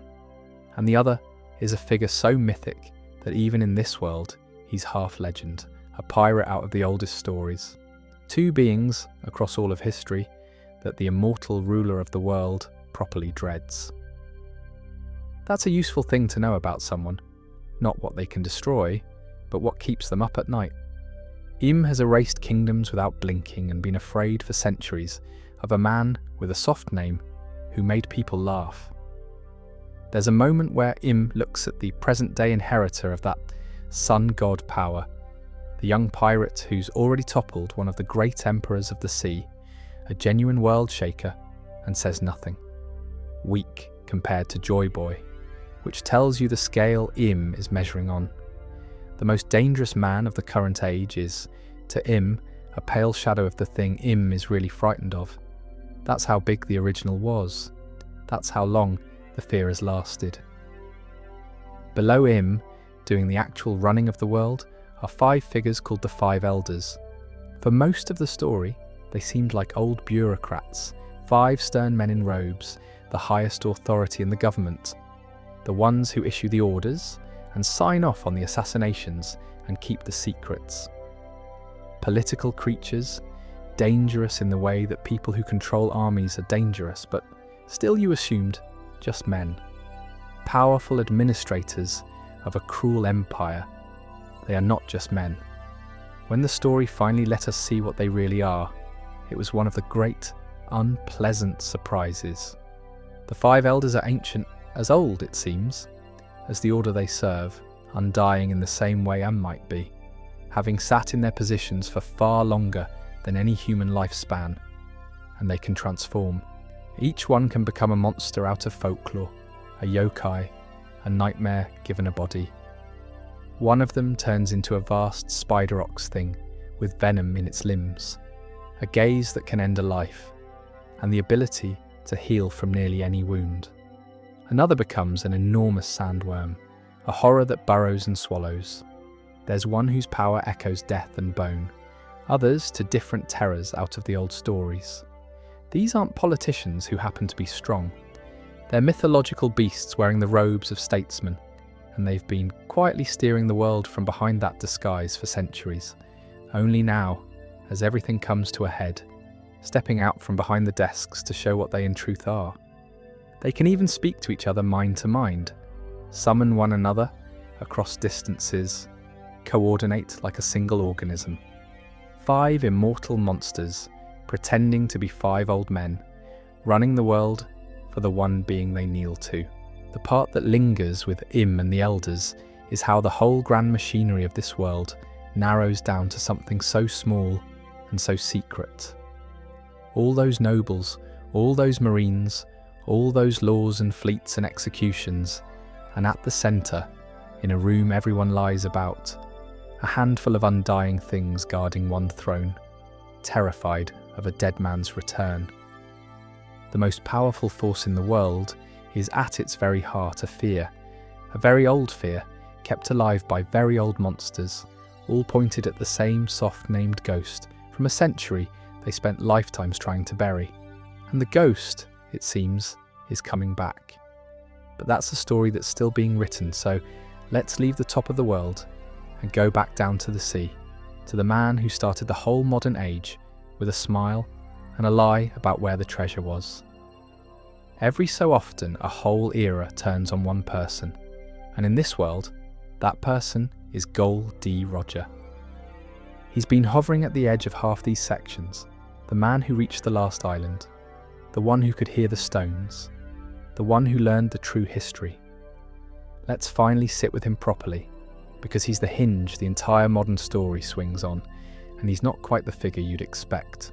Roger was the Pirate King, the only man in living memory to sail the entire length of that treacherous ocean road, from one end to the other, and reach the island at the very end where the great treasure waits. First person to do it since Joy Boy himself, all those centuries before. He conquered the sea in a way no one had, and it earned him the only crown a pirate can have. Not a kingdom, but the title, King of the Pirates, the man who went the furthest and found the most. And here's the thing that ought to make him a legend, and somehow makes him more human instead. Roger had no devil fruits. None. In a world where the greatest fighters almost all carry some impossible power, the strongest pirate who ever lived had nothing but his own body, his own will, and his mastery of haki. No fire, no rubber, no god. Just a man who refused to be beaten, sharpened over a lifetime into something that could stand against anyone. There's a purity to that I find really moving. The king of the pirates wasn't the luckiest man alive, or the one who ate the right fruit. He was just the one who wanted it most and broke the least. Everything he became, he built. He could hear the world, as we've talked about, the voice of all things, and that's how he did the impossible. He followed the poneglyphs by ear across the sea, gathering the ones that point to the final island, letting the stones guide him where no chart could. He had a translator with him, someone from the stone-carving bloodline who could read the ancient script directly, and between the two of them, they did what no one else could. They read the true history of the world. They stood at the end of everything and learned all of it. The blank century, the ancient kingdom, the weapons, Joy Boy, the whole buried truth. And do you know what Roger did when he finally learned the great secret of the world? The thing empires had killed to keep hidden? The answer at the end of the longest road anyone had ever sailed? He laughed. He and his crew reached the final island, understood everything, and burst out laughing, which is why the island got the name it has, a name that essentially means the place where you'll laugh. Whatever's there, whatever the truth turns out to be, it struck the people who found it, as of all things, funny. Not triumphant, not grim, funny. I think about that constantly. All that weight, all that mystery, and the reaction of the only people ever to reach the answer was to fall about laughing. It suggests the treasure isn't what anyone imagines, but that's the next section, so I'll leave it there, grinning to itself, and come back to it. Here's the tragedy, folded into Roger though, right around the time he conquered the sea. He was dying. He'd caught an incurable illness, some disease with no cure, quietly running out his clock, even as he reached the peak of everything. So he had the whole world at his feet, and no time left to enjoy it. And what he did with that is the decision that made the modern age. He didn't hide. He didn't sail off to die quietly on some forgotten island with his secret intact. He disbanded his crew, and then he turned himself in, walked up to the authorities and surrendered, chose a public execution over a slow private death. Because, and this is the part that's pure Roger, he wanted to go out on his own terms, loud in front of everyone, rather than let a disease take him in the dark. They built a scaffold in his hometown and prepared to make an example of him, the most wanted man in the world, executed in the square, a lesson to every would-be pirate about how these stories end. It did not go the way the government wanted, because standing up there on the scaffold, blades at his neck, about to die, someone in the crowd shouted up, asking where he'd hidden his legendary treasure. And Roger, smiling, told the whole world the truth, that his treasure was real, that he'd left all of it, everything, at the end of the sea, and that anyone who wanted it could go and find it. Then they killed him, and instead of ending piracy, that execution lit it on fire, because the last thing the Pirate King did was invite the entire world to come and take his treasure. He turned his own death into the starting gun for a great age of pirates, thousands of people setting sail at once, all chasing the thing he'd left at the end of the world. The government executed him to close the book, and he used his final breath to fling it wide open. There's a cheek to that, a last laugh that fits everything else about him. He smiled through the whole thing, by the way. Right to the end. And that's not nothing. It connects to a strange recurring pattern in this world about a certain kind of person who meets death grinning, which we'll get to because Roger carried a particular letter in his name that means more than it seems. Gold D. Roger, that middle initial, is a thread we'll pull later. He left one more thing behind, quieter than a treasure. He had a lover, a woman named Rouge, and she was carrying his child when he died. And because being the child of the Pirate King was a death sentence, the government would have hunted that baby to the ends of the earth. She did something extraordinary. She held the pregnancy. Through sheer will, she kept the baby unborn far, far longer than any mother should be able to, holding on for something like 20 months, until the government's hunt for Roger's bloodline had cooled, so that when the child finally arrived, no one would connect the ordinary baby born late to the executed king. It cost her everything, but the child lived, safe, unknown. Roger reached across his own death to protect a son he'd never meet, through the strength of a woman most of the world never heard of. That, more than the treasure or the title, might be the most Roger thing of all, leaving behind not just an era, but a person, hidden and safe and free to be nobody's legend at all. So that's the man the whole modern world grew out of. No power but his own will. Conquered the sea, learned the truth, and laughed at it. Chose his death and turned it into a beginning, and left a smile, a treasure, a son, and a single letter for the rest of us to puzzle over. Now, about what he really found at the end of that sea. Let's talk about the treasure, and about the island almost no one believes is real. The island at the end of the sea is called Laugh-Tale, and almost nobody believes it's real. That's the first thing to understand about it. It's not marked on any chart. It's not a rumour with a location attached. For most people in this world, It sits in the same category as a fairy story, a place sailors invented, the pirates' version of a promised land. Somewhere you say you're heading when what you mean is nowhere, forever. Even the pronunciation drifted over the years, so that people said the name slightly wrong for ages without knowing the joke folded into it. A tall tale you'll laugh at, hidden in the name the whole time, but it's real. Roger proved it's real by reaching it. It sits at the very end of that ocean road, past all the horrors of the second half of the sea, in a spot you can only find by gathering those 4 road poneglyphs and reading where their lines cross. That's the only way there. No amount of sailing or luck gets you to Laugh-Tale by accident. You have to earn the coordinates the hard way, stone by stone, and the stones are held by the most dangerous people alive. Which means reaching the last island isn't really a matter of navigation. It's a matter of becoming strong enough, over a whole journey, to pry those 4 stones out of the hands of the people guarding them. The island filters its visitors by the length of the road it takes to find it. And waiting there is the treasure, the one piece, the thing the entire age of pirates is chasing, the thing Roger left open to the world with his last breath.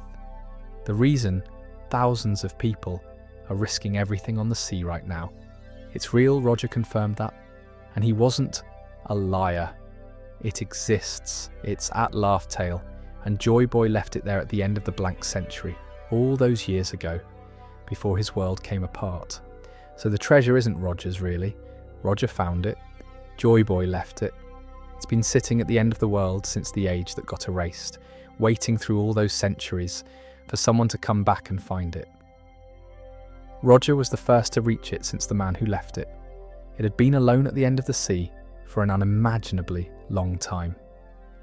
Now here is where I have to be honest with you, and honestly, this is my favourite part. So I don't mind at all. We don't know what it is. After all of this, all the sailing, all the death, all the buried history, the single most sought-after object in the world remains completely unrevealed. Nobody's told us what the One Piece really is.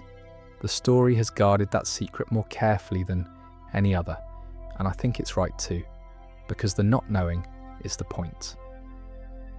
What we do have are hints, and they're strange ones. We know that the people who reached it laughed. Roger and his whole crew standing in front of the great treasure of the world, understanding at last what it was and what it meant, and their reaction was helpless laughter. Not the laughter of people who've struck it rich, something else, something that suggests the treasure is bound up with the truth of the world in a way that's more moving, or more absurd, or more human than gold could ever be. And we know that when one of the other great pirates of that era, a man-mountain of a captain, later heard the name Laugh-Tale spoken aloud, he was overcome, because Roger had told him the truth of what was there, and the weight of it stayed with him for the rest of his life.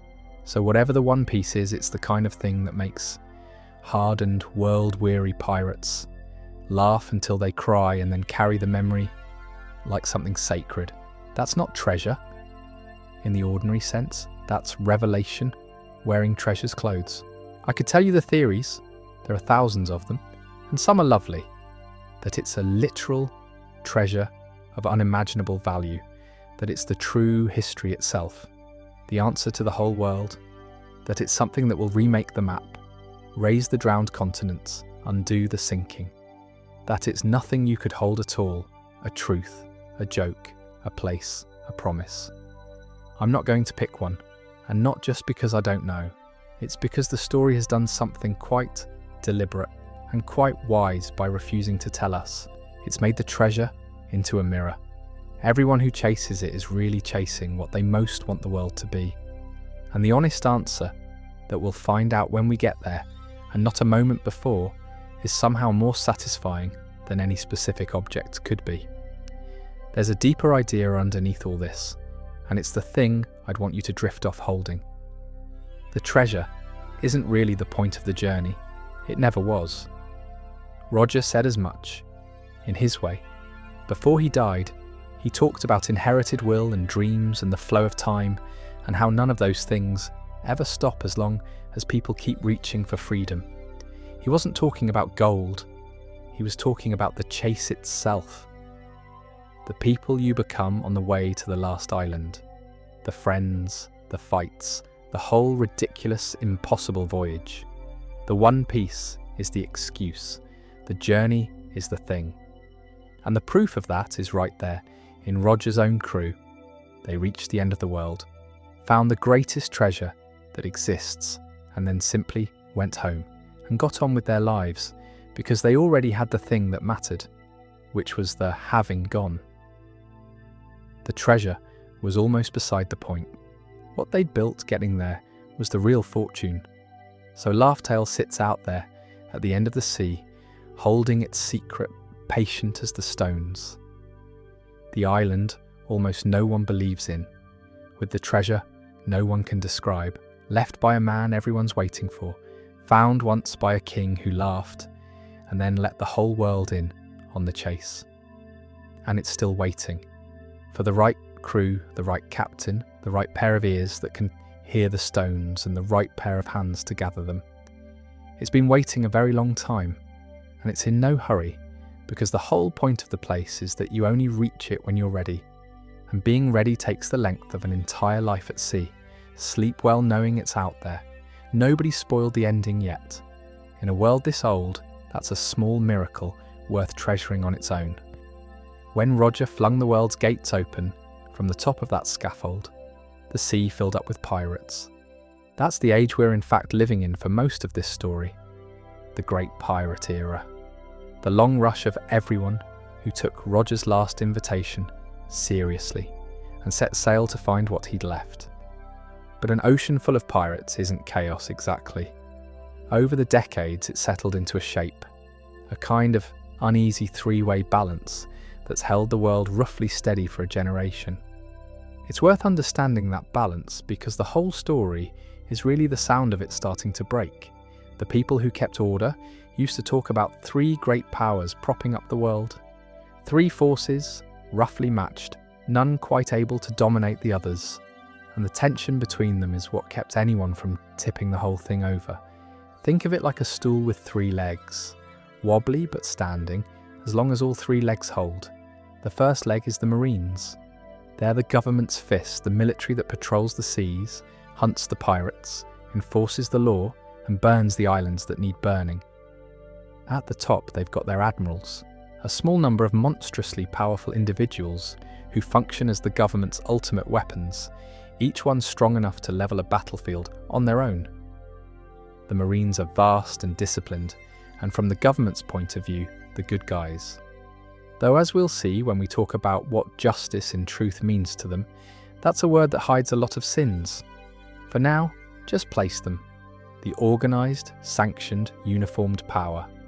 Order with a warship. The second leg is the one that sounds the most contradictory, and it was quietly the cleverest bit of the whole system. For a long time the government kept a group of pirates on a leash, famous, powerful pirates who agreed to work with the government instead of against it. In exchange for their crimes being overlooked, they'd defend the world's interests, or at least not attack them, and lend their strength when the government needed it. Legalised pirates, essentially. Government-approved outlaws. It was a grubby, cynical arrangement, and everyone knew it. These were often terrible people, whose terribleness was simply being pointed in a convenient direction. But it worked as a piece of the balance. It gave the government a second set of heavy hitters without having to pay for them, and it kept some of the most dangerous pirates in the world nominally on side. That system has since been abolished, torn up, which is one of the first legs to wobble, but for most of the era, it was the second pillar. And the third leg, the one out on the far side of the world, where the government's reach goes thin, is the Emperor's. Out in the second half of the sea, the New World, the truly frightening place, the government doesn't really rule. 4 titanic pirates do. They're called the 4 Emperors, and each one commands a sprawling empire of ships and crews and allied islands, ruling their patch of the New World like sovereigns. These are the pirates who didn't just survive the deadly sea, they conquered chunks of it and set themselves up as kings of it. Any one of them is a match for the government's strongest admirals. Together, they're a force the government truly can't control, only manage and contain. The new world belongs to the emperors, and the best the government can do is keep them fighting each other instead of turning their attention inward. So that was the balance. The Marines on one side, the leashed pirates in the middle, the emperors on the far frontier, all roughly cancelling each other out, holding the world in a tense functional stalemate. Nobody could win, so nobody tried too hard, and the ordinary people in the middle got to live their lives in the calm that a stalemate provides. It wasn't peace exactly. It was a standoff dressed up as peace, but it held. The thing about a three-way standoff, though, is that it only takes one leg going and the whole thing lurches. And across this story, the legs have been going. The leashed pirate system got abolished. Emperors have been falling. One of the great emperors was toppled by that young pirate with the sun god's power, which had never happened before and sent a shockwave through the entire order, because if an emperor can fall, the balance was never as solid as everyone pretended. New emperors have risen to replace the old ones, some of them frighteningly young, which means the frontier is being reshuffled by a new generation who don't respect the old arrangements. And behind all of it, the government itself is making moves, using those ancient weapons, tightening its grip, preparing for something. The careful stalemate that kept the world quiet for a generation is coming apart, leg by leg, and everyone who's paying attention can feel the wobble. What I find quietly ominous about all this, in a way that's oddly calming to think about at this hour, is that a balance of power is really just a shared agreement to not find out who'd win. That's all it ever is.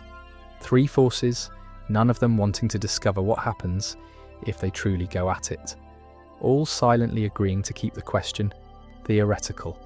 And peace in a world like this is exactly that, a question everyone's decided not to answer. The great pirate era has been one long held breath, the whole world waiting to see if anyone's finally going to force the answer. And you can feel, as the story goes on, that the breath is about to be let out. The stalemate is ending. The question is going to get answered whether anyone likes it or not. But not tonight. Tonight it's still holding, just barely, three great powers eyeing each other across a quiet sea, and we can drift along on the calm of the standoff a little longer before it breaks. There are a few particular figures worth pulling out of this era before we move on. The Marines and what they mean by justice, the man who inherited Roger's straw hat and passed it on, the pirate who broke every rule about how these powers work, and the shadow government of revolutionaries plotting to bring the whole thing down. Let's take them one at a time. The Marines wear the word justice on their backs. Literally, it's printed across their coats, big letters, so there's never any doubt whose side they think they're on.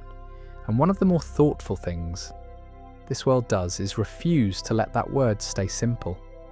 Because the Marines are, on paper, the good guys, the ones holding back the tide of pirates and monsters. And they're also the enforcers of a government built on centuries of lies, the ones who burned the island of scholars, the ones who protect the slave-owning nobles. Both of those are true at once, so justice turns out to be a much slipperier thing than a word on a coat. And the story is quite interested in how differently good people can mean it. There's a real articulated split inside the Marines about what justice really requires, and it's played out most sharply between two of their strongest figures, two admirals with opposite souls. One of them believes in what you might call absolute total justice, the idea that evil must be destroyed completely, that mercy is weakness, that if a threat exists you eliminate it thoroughly, and you don't agonize over the innocents caught nearby, because a clean world is worth the cost. To him, hesitation is how evil survives.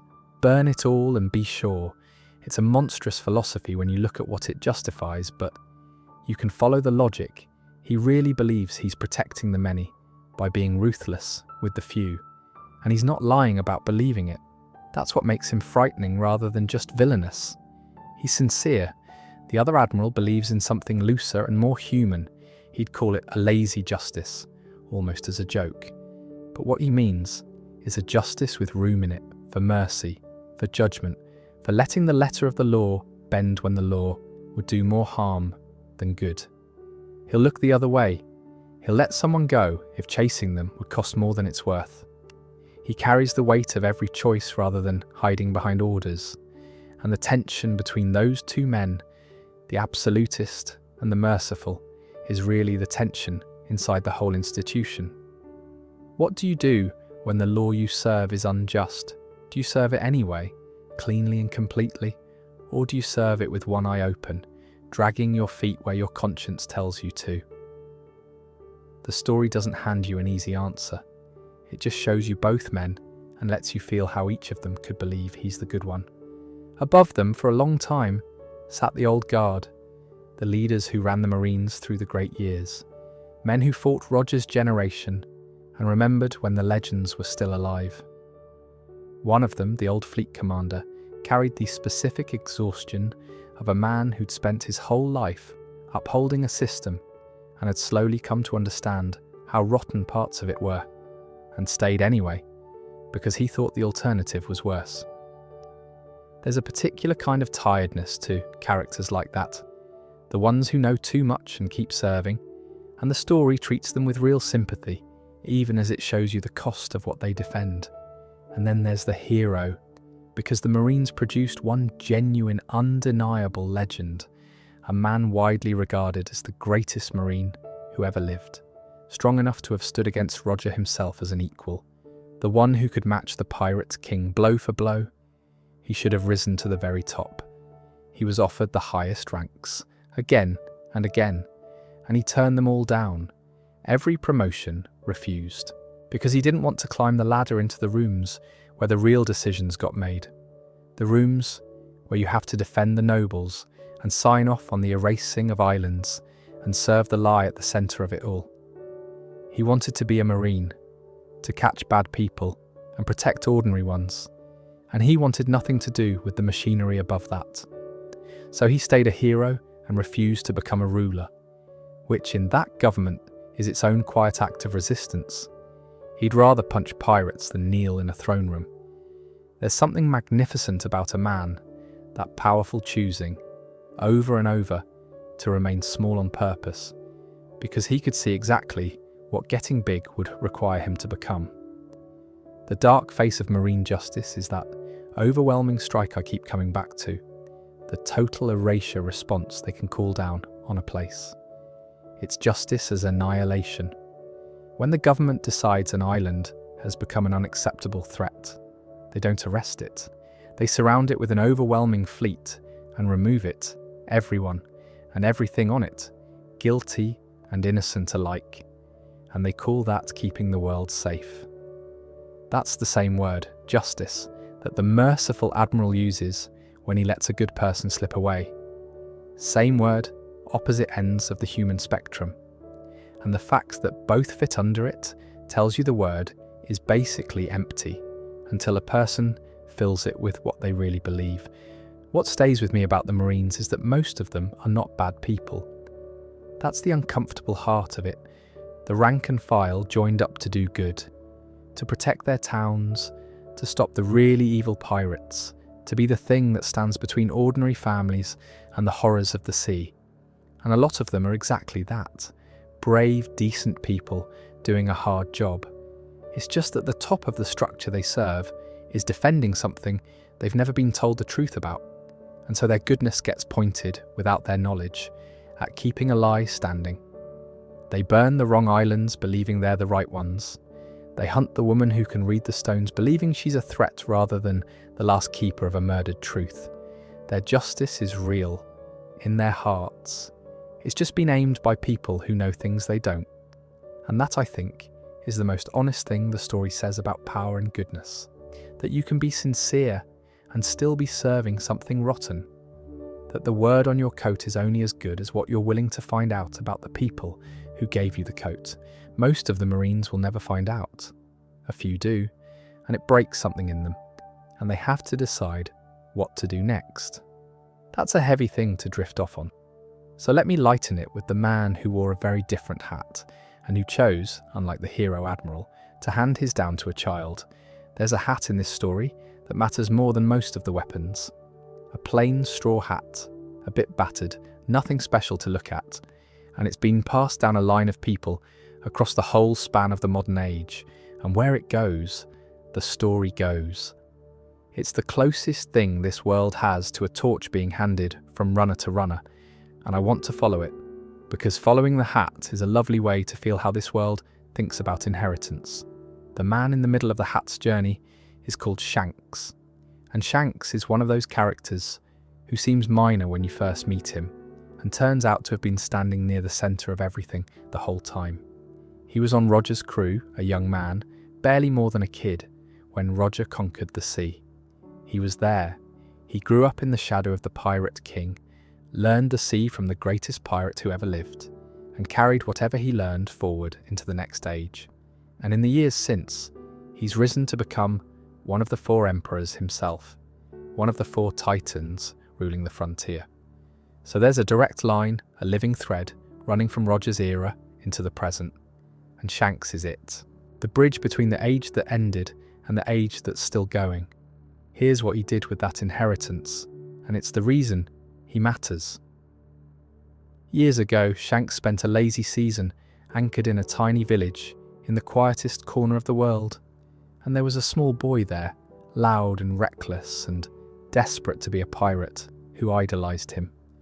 And Shanks, an emperor of the sea, one of the most powerful men alive, was kind to this nobody kid, teased him, drank in his bar, treated him like he mattered. And when the boy got himself into danger, when a sea monster was about to take him, Shanks saved his life and lost an arm doing it. Gave up an arm without hesitation. For a village kid, he had no reason to save beyond that he'd grown fond of him. And when Shanks finally sailed away, he left the boy his hat, the straw hat. He told the kid to give it back to him one day when he'd become a great pirate, a promise disguised as a loan. And that hat, it turns out, wasn't Shanks's to keep either. Because it had come down to him from Roger, it was the Pirate King's own hat passed directly to Shanks without a confirmed intermediary. So when Shanks set it on that little boy's head, he was handing down the Pirate King's hat, 3 owners deep, to a child in a village at the edge of nowhere. The boy, of course, is the one with the sun god's power, the one the old, knowing figures now watch to see if he's Joy Boy come back. He's been wearing Roger's hat this whole time, chasing Roger's treasure, walking Joy Boy's road, and he got the hat because an emperor liked him enough to lose an arm for him. The whole gigantic story rests at its foundation on a small act of kindness and a borrowed hat.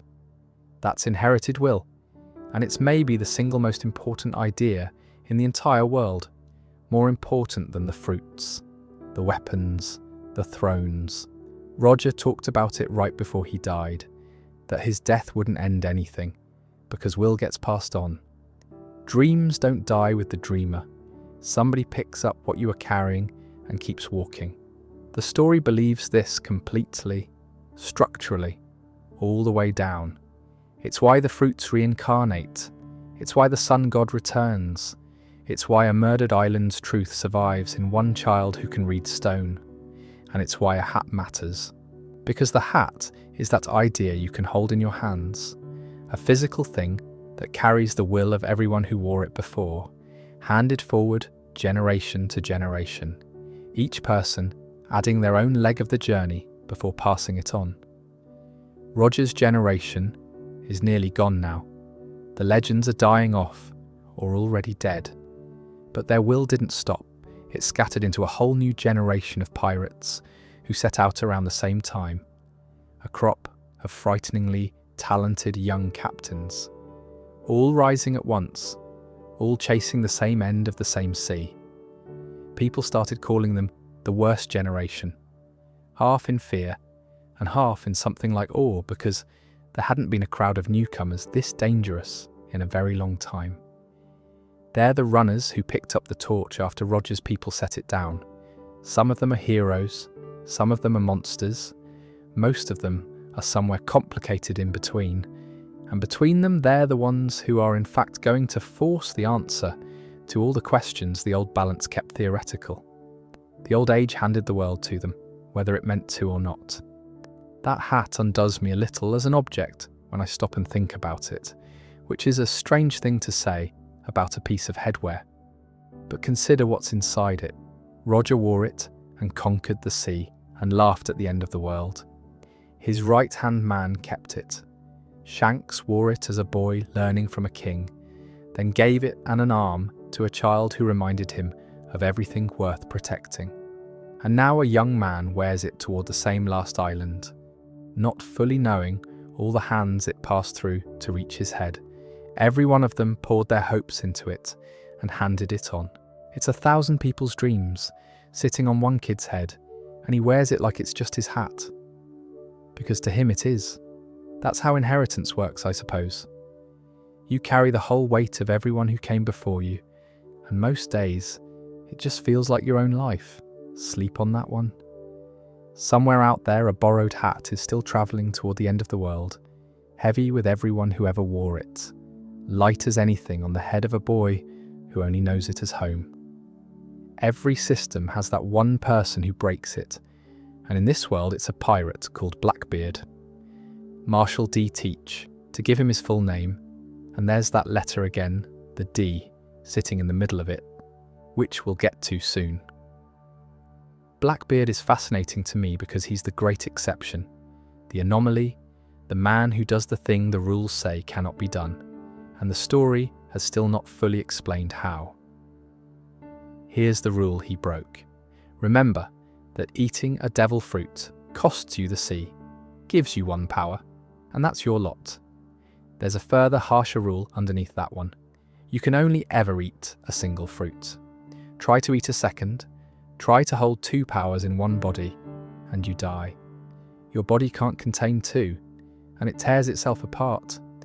This is treated as an absolute law of the world. One person, one fruit, or death. It's never been beaten. Blackbeard has 2. He carries 2 devil fruit powers at once, in one body, alive, and nobody knows how. The first is one of the strangest and most fitting powers in the world, a darkness fruit, which is technically one of those elemental Logia types, but a peculiar one. Most Logia users become their element and turn intangible, impossible to hit. Blackbeard's darkness doesn't work like that. His darkness is a void, a pull, a gravity. It drags things in, swallows them, and crucially, it cancels other devil fruit powers. Grab a fruit user with his darkness, and their power switches off. They become ordinary and vulnerable.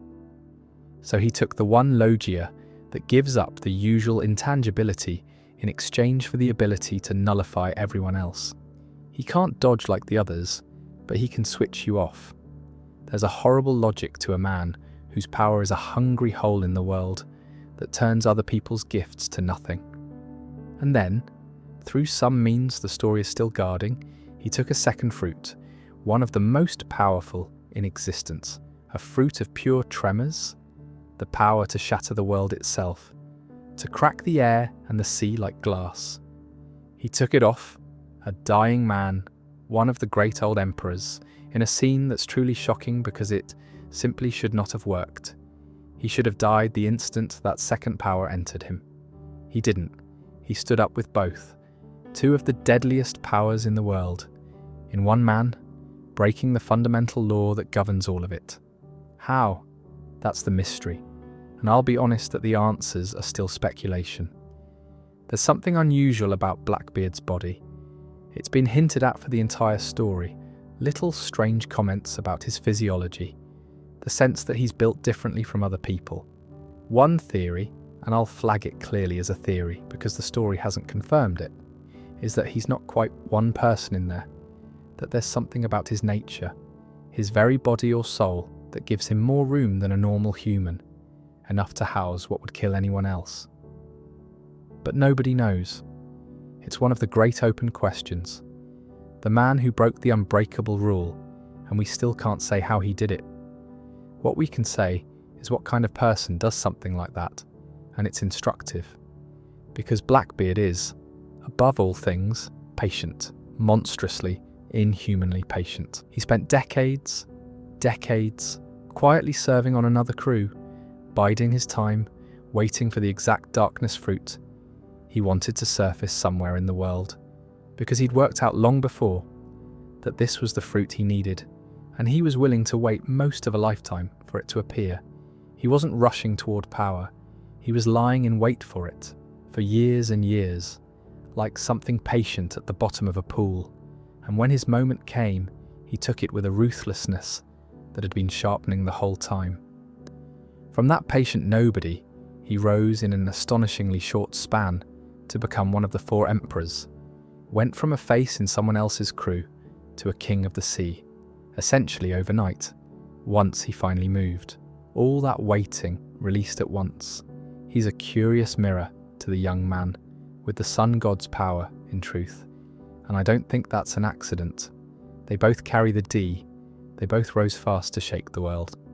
But where one is all openness and joy and freedom, pulling people toward him with warmth, the other is a void, a hunger, pulling things in to feed himself.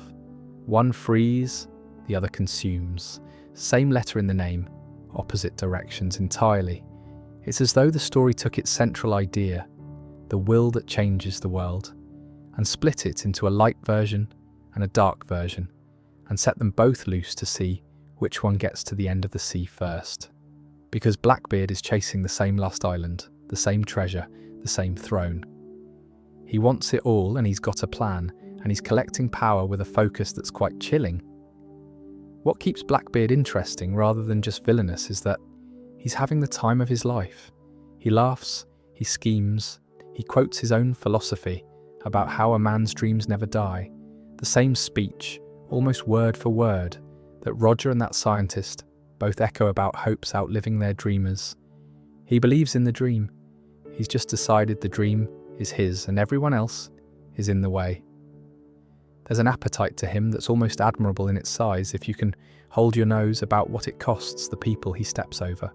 He's proof that the great inheriting will of this world doesn't only pass to the kind. Sometimes it lands on the hungry, and the hungry, it turns out, can break the rules that everyone else is bound by, if they're patient enough and ruthless enough and willing to become something that shouldn't be possible. Not everyone who carries the will carries it gently. Some of them carry it like a hole in the world, swallowing everything they pass, still hungry, sailing for the same horizon as the rest.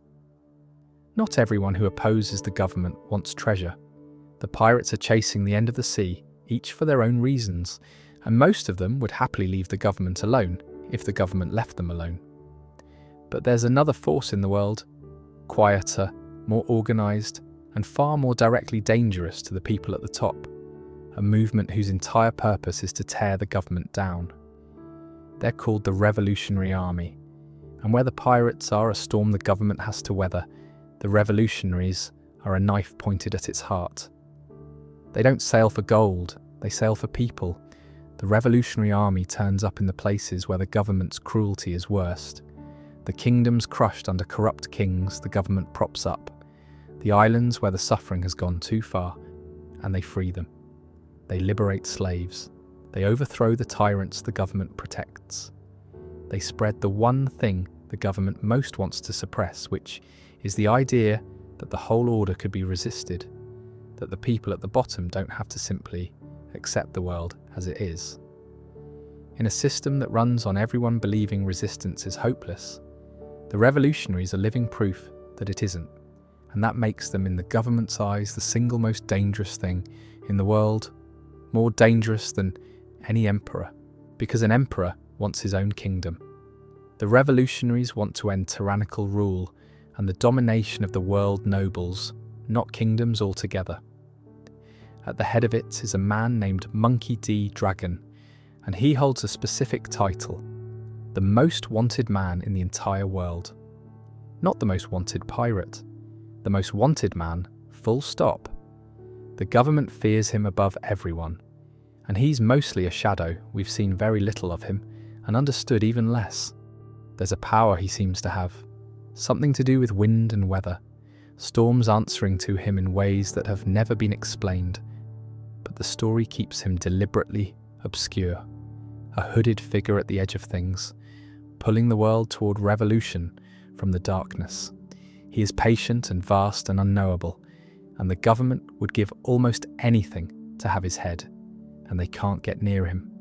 Here's the detail that makes Dragonland like a thunderclap, and it's one of the great quiet reveals of the story. So let me lay it out slowly. That letter, the D, sits in his name too, Monkey D. Dragon. And it's the same D that sits in the name of the young pirate with the sun god's power. Because Dragon is his father. The most wanted man in the world is the father of the boy chasing the last island. And it goes back one more generation, because Dragon himself is the son of that legendary hero of the Marines, the strongest Marine who ever lived, the one who refused all those promotions. So you've got 3 generations of one family, all carrying the same letter, and each of them rebelled against the world in a completely different direction. The grandfather stayed inside the system and served it as a hero, while quietly despising its masters. The father left the system entirely and dedicated his life to destroying it from the outside. And the grandson ignored the whole question of the system and just set out to be free on the open sea, chasing a dream that happens to threaten the government simply by existing. A Marine, a revolutionary, and a pirate. 3 ways of refusing the same world, all in one bloodline. I find that family properly beautiful as an idea, because it lays out the whole spectrum of what a person can do with a world they can't accept. You can stay and try to be good inside it. You can leave and try to break it, or you can simply refuse to let it define the shape of your life and go be free anyway, and let your freedom become its own kind of defiance. None of them is clearly the right answer. The story lets all 3 exist in one family and lets you feel that each of them is a legitimate way of carrying that same stubborn will that the D seems to mark. Whatever the D means, and we're about to dig into that, it clearly means, at minimum, a refusal to kneel. It just expresses itself differently, depending on who's carrying it. The revolutionaries have a second in command worth mentioning, a young man who serves as their chief of staff, who carries the power of fire and a tragic history of his own, tangled up with that same family. He grew up alongside the sun god boy as a brother, was believed dead for years, and turned up alive at the head of the revolution, which is a whole story in itself. He's the one who was there eavesdropping when a member of that decent desert royal family spoke the truth about the founding of the world to the faces of the people who run it, and he's the one who tried and failed to strike down the 5 elders and their hidden ruler when he saw what they truly were. He got a good look at the monsters behind the throne earlier than almost anyone, and lived to carry the warning back. So the revolution isn't just liberating islands, it's gathering the truth, piece by piece, about what the world really is underneath the lie. What the Revolutionary Army represents, in the end, is the possibility that the buried truth we've spent all night circling might really get out, and that when it does, people will do something with it. Because the government's whole strategy, for as long as it has existed, has been suppression. Keep the history hidden, keep the people hopeless, keep the resistance scattered. The revolutionaries are the counter-move, organise the hopeless, spread the resistance, and wait for the day the truth breaks loose. They're the political shape of everything the pirates are doing romantically. The pirates chase freedom for themselves. The revolutionaries want to hand it to everyone. And somewhere between the two of them, the free-spirited boy on the sea and his shadowed father pulling down thrones, the world the government spent so long holding shut is finally starting to crack open, which is a hopeful thing to rest on. And we could use a hopeful thing, because the next stop is one of the darker corners of the world's history, and it deserves a clear head. Let's go back just once more to before Roger's time, to a crime the world was never told the truth about. There's an event that sits about 40 years back, before Roger became king, that the world was told almost nothing about. For most of the story, it was just a name whispered by old people who'd been alive when it happened, the God Valley incident, and everything about it had been scrubbed from the official record so thoroughly that even the island it happened on was wiped off the maps afterward, as though the government wanted to make certain no one could ever go and stand where it occurred. This is one of those cases where the story tells you two versions, an official one and a true one, and the gap between them is the whole point. So let me give you the recorded version first, the one that circulated for years, and then the truth, which has only very recently started to come to light, and is honestly still being revealed as I speak. So take the newest details as fresh, unsettled, the ink barely dry. The recorded version goes like this. 40-odd years ago, there was a pirate so ambitious he wanted to rule the entire world, and his name was Rox. Rox D. Zebek, and yes, that letter again. He built a crew unlike anything before or since, and here's the detail that makes people's eyes widen. His crew was a who's who of figures who'd each go on to become legends in their own right. Several of the people who later became the great emperors of the sea were in their youth all crewmates under Rox at the same time, a single ship carrying half the future titans of the world before any of them were famous, all serving one impossibly ambitious captain. Imagine the size of the personalities on that boat. It's a wonder it didn't tear itself apart, and by most accounts, it very nearly did. They were less a crew than a pack of monsters, temporarily pointed the same way. And they were stopped, the official story says, at God Valley. Rox made his great play there, and he was defeated by an alliance that should never have existed, because it was a pirate and a marine working together. Roger, not yet king, teamed up with that legendary marine hero, the strongest the Marines ever produced, and together the future pirate king and the future greatest marine took down Rox and shattered his crew. It's the one time those two are known to have fought side by side. Rox died, his crew scattered to become the legends we know, and the government buried the whole affair, erased the island, and made sure the name Rox meant nothing to anyone for a generation. That's the version that circulated. Ambitious pirate, all-star crew, stopped by an unlikely alliance, hushed up. Now here's why the government buried it, which is the true version, and this is the part that's freshest. The story has only lately begun pulling back the curtain on what in fact happened at God Valley, and the picture is considerably darker and considerably more human than ambitious pirate gets stopped. Because God Valley wasn't just a battlefield, it was the site of one of the celestial dragon's cruelest amusements, a hunt. The nobles had gathered there to hunt human beings for sport, ordinary people released onto the island to be chased down and killed for entertainment. That's what was really going on at God Valley, an atrocity staged by the people at the top of the world, treated as a game. And the recent telling suggests Rox wasn't simply a power-mad pirate crashing a party. He'd been drawn there, manipulated, possibly manoeuvred by the hidden hand at the very top of the government into a position where he could be conveniently destroyed. A puppet who thought he was making his grand move, and was, in fact, being played by forces far older and colder than himself.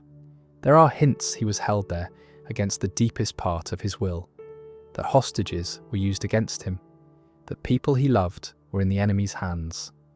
And in the newest, most startling thread of all, there's the suggestion that among those caught up in it were his own family, a wife and a small child, barely a toddler.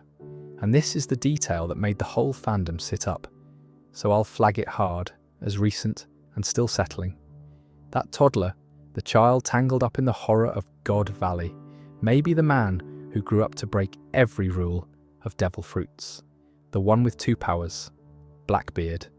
If it holds and it's very new, then the man who became one of the great villains of the present age was, as a 2-year-old, a victim at the centre of one of the government's worst crimes, the son of Rox himself. That same D passed from father to son, which would recolour everything about him. I won't lean my whole weight on it because it's so freshly revealed, but it's the kind of thing this story does, reaching back 40 years to plant a seed whose flower you only recognise decades later. There are other threads coming out of that day, and they ripple forward into everything we've talked about. There was a young man present who would go on to become one of the most tragic and gentle figures in the story, and at God Valley, in the middle of the slaughter, he saved hundreds of lives, carried 500 people or more out of that horror, including, if the recent telling holds, that very toddler. An act of mercy in the middle of an atrocity, the sort of thing that decides who a person is going to be for the rest of their life. And there was a young Marine there too, watching the celestial dragons hunt human beings for fun while wearing the uniform that was supposed to mean justice. And what he saw that day is said to be part of why he eventually walked away from the Marines entirely and became the most wanted man in the world. Dragon. The revolution may have been born, in part, on the day a young Marine watched his own side treat people as prey and decided the whole thing had to come down. So the God Valley incident turns out to be a kind of hinge that the story hid in plain sight. On the surface, a pirate stopped, a crew scattered, a name erased. Underneath, an atrocity by the world's masters, a manipulated man begging to be freed from a fate chosen for him, a child who'd grow into a monster, a rescuer who'd break his own heart saving strangers, and a young Marine whose disgust would eventually threaten the entire government. All of it buried under one erased island for 38 years, until the story decided we were finally ready to be shown what the record had been hiding. And that letter keeps turning up, doesn't it? Roger, Dragon, Blackbeard, Rox the sun god boy, always the same D. It's time we talked about it directly, because it might be the oldest secret of all. Older than the government, older even than the blank century. Let's talk about the will of D. You'll have noticed the letter by now. I've been pointing at it all night, half on purpose. That single initial tucked into the middle of certain names, said aloud as just D. Goldie Roger, Monkey D. Dragon, Marshall D. Teach, Rox D. Zebek. And the boy with the sun god's power carries it too. It's the smallest possible secret, one letter, and it might be the deepest one in the entire world. They call it the will of D, and I love it precisely because, after all this time, nobody can tell you what it in truth means. Here's what we can observe about the people who carry it, because it's a pattern more than a fact. They turn up all over the world, in families that have no idea they're connected, scattered across every sea. They don't form a clan or a bloodline you can draw on a chart, or if they do, the branches split so long ago that the people carrying the letter mostly don't know the others exist. It gets passed down quietly, often as a kind of secret. A parent telling a child to keep the D hidden, to not let the world know they carry it, because the world's masters know what it means, even if the carriers don't. And to them, it is not good news. The 5 elders, the immortal monsters running the world, have a name for the people who carry that letter. They call them the natural enemy of the gods. And the gods in that phrase means the celestial dragons and the whole order above them, the people who set themselves up as divine at the end of the ancient war. So the D marks, in the eyes of the world's rulers, the born enemies of everything they've built. That's why it gets hidden. That's why carrying it has been dangerous for centuries. The letter is a mark of opposition, so old that the people who fear it have been watching for it since before anyone alive was born. The hidden ruler of the world, Im, has not spoken of where the D came from, of its origin, which means its origin reaches back into the blank century itself. Back to the war, back to the thing the government has spent everything trying to bury. The D and the buried truth are tangled together. You can't have one secret without the other. And then there's the smile. This is the detail that gives me chills every single time, and it's the most consistent thing about the carriers of the D. They smile before they die. Not all of them, not always, but again and again, when a person who carries that letter reaches the end, facing execution, facing a wound they won't walk away from, facing the worst, they meet it grinning. Roger smiled on the scaffold. Others in that family have gone out the same way, laughing in the face of death, refusing to let it be the grim, frightened thing it's supposed to be. There's a name people give it, half affectionately, half in awe, a certain way of dying with a smile that seems to run in the letter. As though, whatever the D is, it comes with a refusal to be afraid at the end. A conviction, maybe, that death isn't defeat, that the will carries on past the body, that there's nothing to fear because the thing you are carrying doesn't die with you. If you truly believed your will would be inherited, that someone would pick up what you set down and keep walking toward the same horizon, then maybe you could smile at the end too. Maybe that's all the smile is, the face of someone who knows they're a link in a chain and not the end of one, which connects the D straight back to the biggest idea in the whole world, the one we keep circling, inherited will, dreams that don't die. Wills passed on, the D might simply be the mark of the people who carry that idea most purely, who live it so completely that they can grin at their own deaths, because to them death is just handing the torch to the next runner. The government fears them because a person who really isn't afraid to die, who believes their will outlives them, is a person you cannot control. You can't threaten someone with an ending they don't believe in. The whole machinery of the world's power runs on fear. Fear of the erasing strike, fear of the admirals, fear of stepping out of line. And here's a scattered family of people, marked by a single letter, who have somehow never been afraid in the way you're supposed to be. That's truly dangerous to an empire. Fearlessness is contagious. There are theories about what the D literally stands for, and I'll gesture at a couple without committing, because the stories kept this one locked tighter than almost anything. Some think it's the remnant of a family name from the ancient kingdom, that the D carriers are the last descendants of the people who lost the ancient war, the survivors of the kingdom that got erased, still walking the world all these ages later with their old name worn down to a single letter.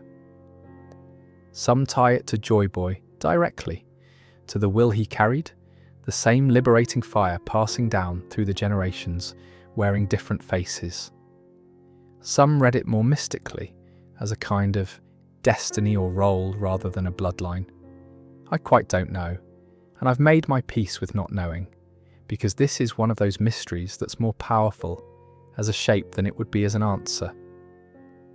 A single letter, feared by gods, carried by the fearless, passed down through families who don't know each other, reaching back into the century that everything's built on hiding. That's plenty to hold. It doesn't need solving to be beautiful.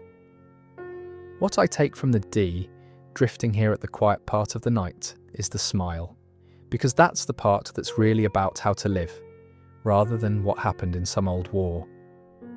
There's a whole family of people in this world who face the worst thing there is and meet it grinning, because they've decided, deep down, that they're part of something that carries on without them.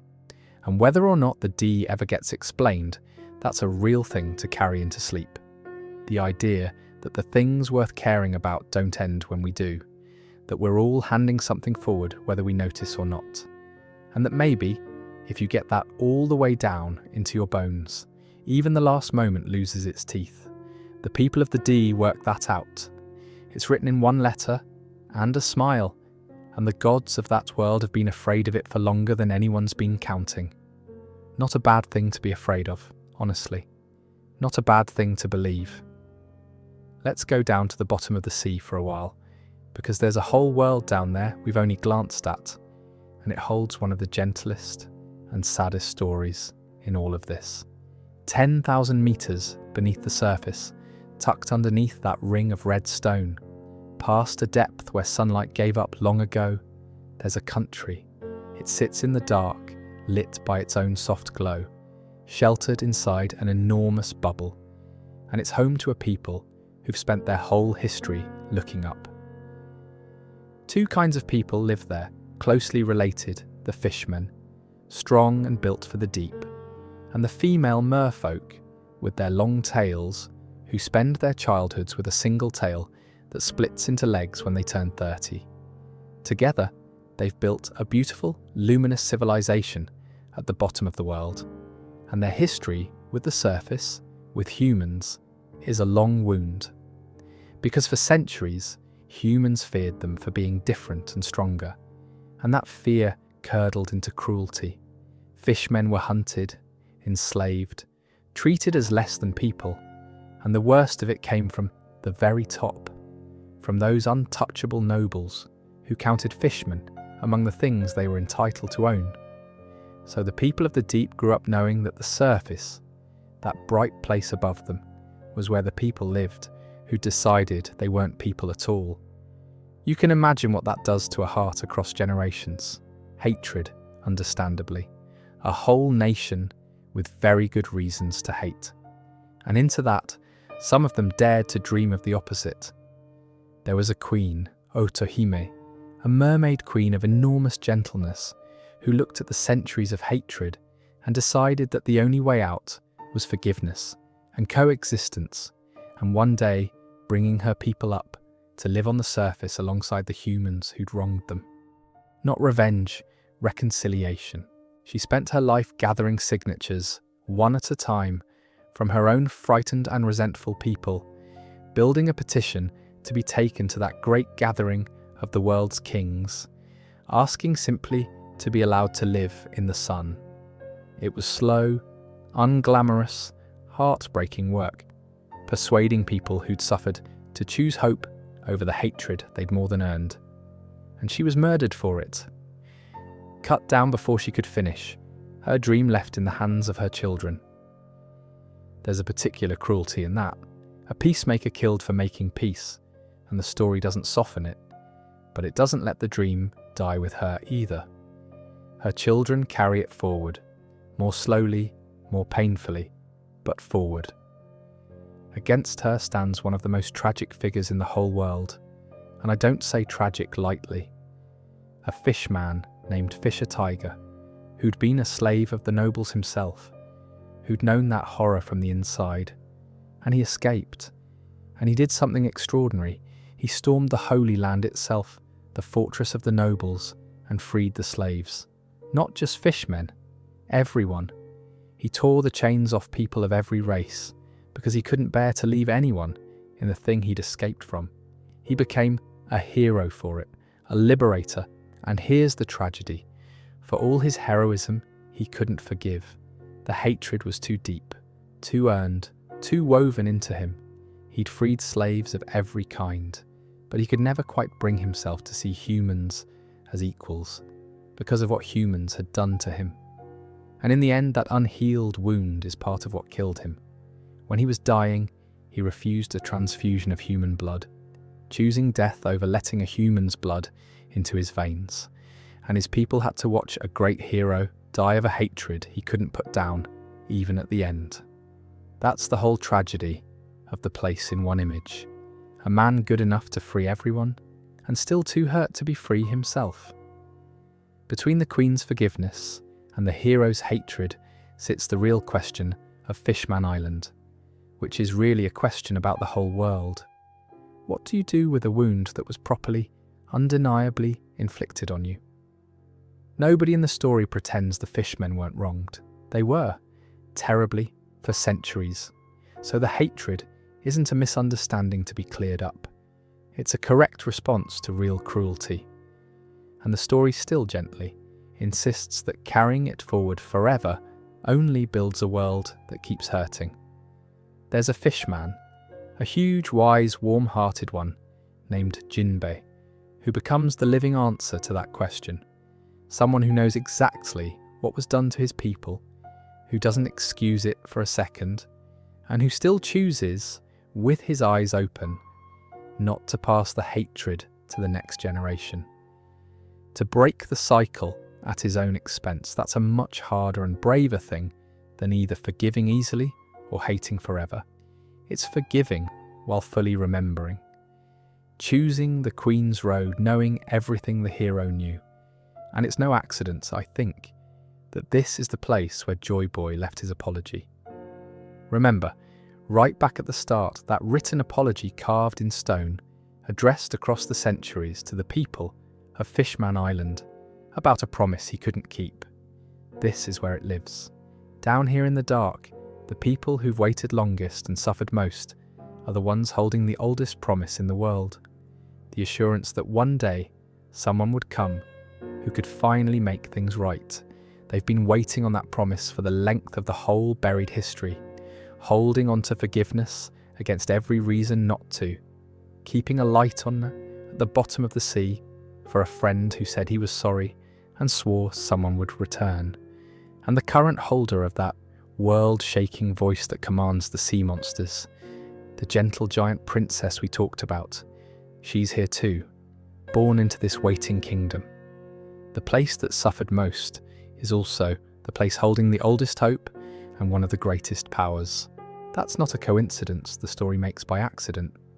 Fishman Island gets under my skin because it's the whole world in miniature, and it's the part that's most about how we really live with each other. Everything else, the weapons, the thrones, the treasure, is grand and distant. This is close. This is just people who are hurt, deciding, one heart at a time, whether to become the thing that hurt them or to become something better at enormous personal cost. A murdered queen who chose the sun, a heroic slave who freed everyone and couldn't free himself, and a quiet, enormous man who decided the cycle stops with him. Down there in the glowing dark, far under everything, they're working out the oldest problem there is, and they're doing it slowly and imperfectly, and with more grace than the bright world above them has ever managed. Sleep on that if you like, a soft light at the bottom of the sea, and a whole people choosing, against every reason, to keep believing in the surface. One of the quiet pleasures of this world is how many kinds of people live in it. We tend to talk about humans as though they're the whole story, and the government would certainly like you to think of the world that way, with humans at the top and everyone else as a footnote or a threat. But the truth is the world is full of peoples, each with their own lands and cultures and histories that go back further than the government's tidy version of things. And the more of them you meet, the more the official story starts to feel small and mean. Start with the giants, because they're the grandest. There's a land of giants, a proud ancient warrior nation with a distinctly old world, Viking sort of soul to it. Long ships and horned helmets and a fierce code of honour and a deep love of a good battle and a good story told loudly afterward over a fire.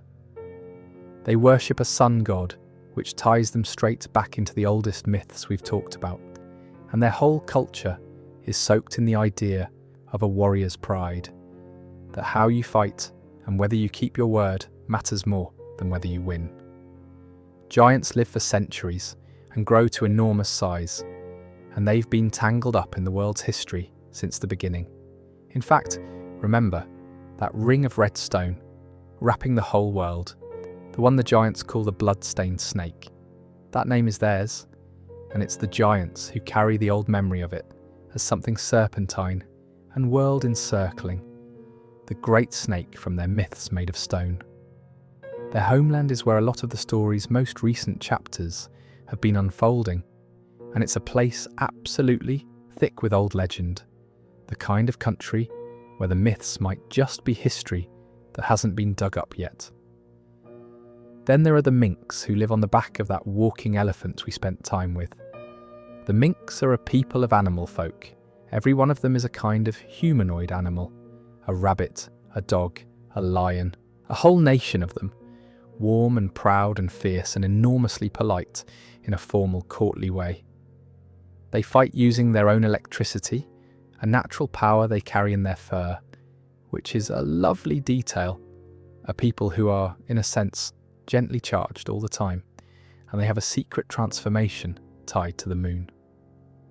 On the night of a full moon, if a mink looks up at it, they change, grow larger, stronger, wilder, their power multiplying enormously, a were-creature turn, triggered not by a curse but by moonlight, that they have to be careful not to unleash by accident, which is such a nice bit of folklore logic. Of course, the animal people transform under the full moon. It would be almost rude of them not to. There's the tribe with the third eye, who I mentioned all the way back when we talked about hearing the world. A people born with the potential to develop that rarest power, the ability to listen to stones and seas. Most of them never awaken it, and their third eye stays closed their whole lives, but the potential is in the blood. Imagine belonging to a people who might, if the eye ever opens, be able to hear the true history of the world spoken aloud by the stones. That's a heavy inheritance to be born with and never use. And then there are all the smaller wonders, the peoples who fill out the edges of the map. There are folk with impossibly long arms and others with impossibly long legs, each with their own islands and customs. There are people barely taller than your hand, a whole civilization of tiny warriors with hearts far bigger than their bodies. There are the descendants of peoples who've adapted to every extreme the world offers, the burning places, the frozen places, the sky islands, high above the sea, where people live among the clouds and have half forgotten the world below even exists. The world isn't one story with humans at the centre. It's hundreds of stories layered over each other, most of them older than the empire that pretends to sit on top of them all. And that, I think, is quietly the point of all this variety, beyond just being delightful. Because the government's whole order is built on hierarchy, on the idea that some people are above others, that the nobles are gods and the fishmen are property, and humans are the proper shape of a person. And the actual world, the real teeming world, is a standing rebuke to that. It's a place where a country can be an elephant, where the animal people are courtly, and the giants keep their word, and the tiny people are the bravest of all, where a princess who talks to sea monsters, and a boy made of rubber, and a wise old fishman are all, obviously, just people. The diversity of the world is itself an argument. It says the hierarchy is a lie, that there was never one right kind of person, that the sheer abundance of ways to be alive makes a mockery of anyone who claims the top of the ladder. The nobles look at all this variety and see lesser things. The story looks at it and sees the whole point, that the world is big and strange and full, and that trying to rank it all beneath a few families in bubble helmets is not just cruel, but faintly ridiculous. I could wander through these peoples all night, and honestly, it's the kind of thing that's nice to drift off inside. The sense of a world much wider than any one journey could cover, full of lands you'll never quite reach, peoples with their own festivals and griefs and legends going on quietly, whether or not any pirate ever sails past. There's a comfort in a world being bigger than its story. It means there's always more out past the edge of the map, more kinds of people getting on with their lives under their own moons and suns, more history buried in more places than anyone could ever fully dig up. And speaking of things buried and things beyond the edge of the map, there's one more place the world seems to stretch to, one that almost nobody looks at, and it's straight up. Let's talk briefly and dreamily about the moon. This one's short and it's mostly hints, and it's the sort of thing that's best held loosely. A genuine fragment, a rumour written on a wall. But it's one of my favourite little mysteries in the whole world, precisely because it's so far out at the edge of what we know. So I want to spend a few quiet minutes on the moon. Here's the thread. Far up above the sea there are islands in the sky, floating lands high in the clouds, cut off from the world below, where people live who've half forgotten the ocean exists. And on one of those sky islands, there are old ruins, and in the ruins there are murals, and the murals tell a story that isn't in any history book down on the surface. They show a civilization that lived on the moon, and advanced people up there in the dark, with a technology that looks strikingly like the technology of the lost ancient kingdom we've talked about all night. And the murals seem to say that this moon civilization ran short of something: resources, energy, room, the things any civilization eventually runs short of. And so they came down.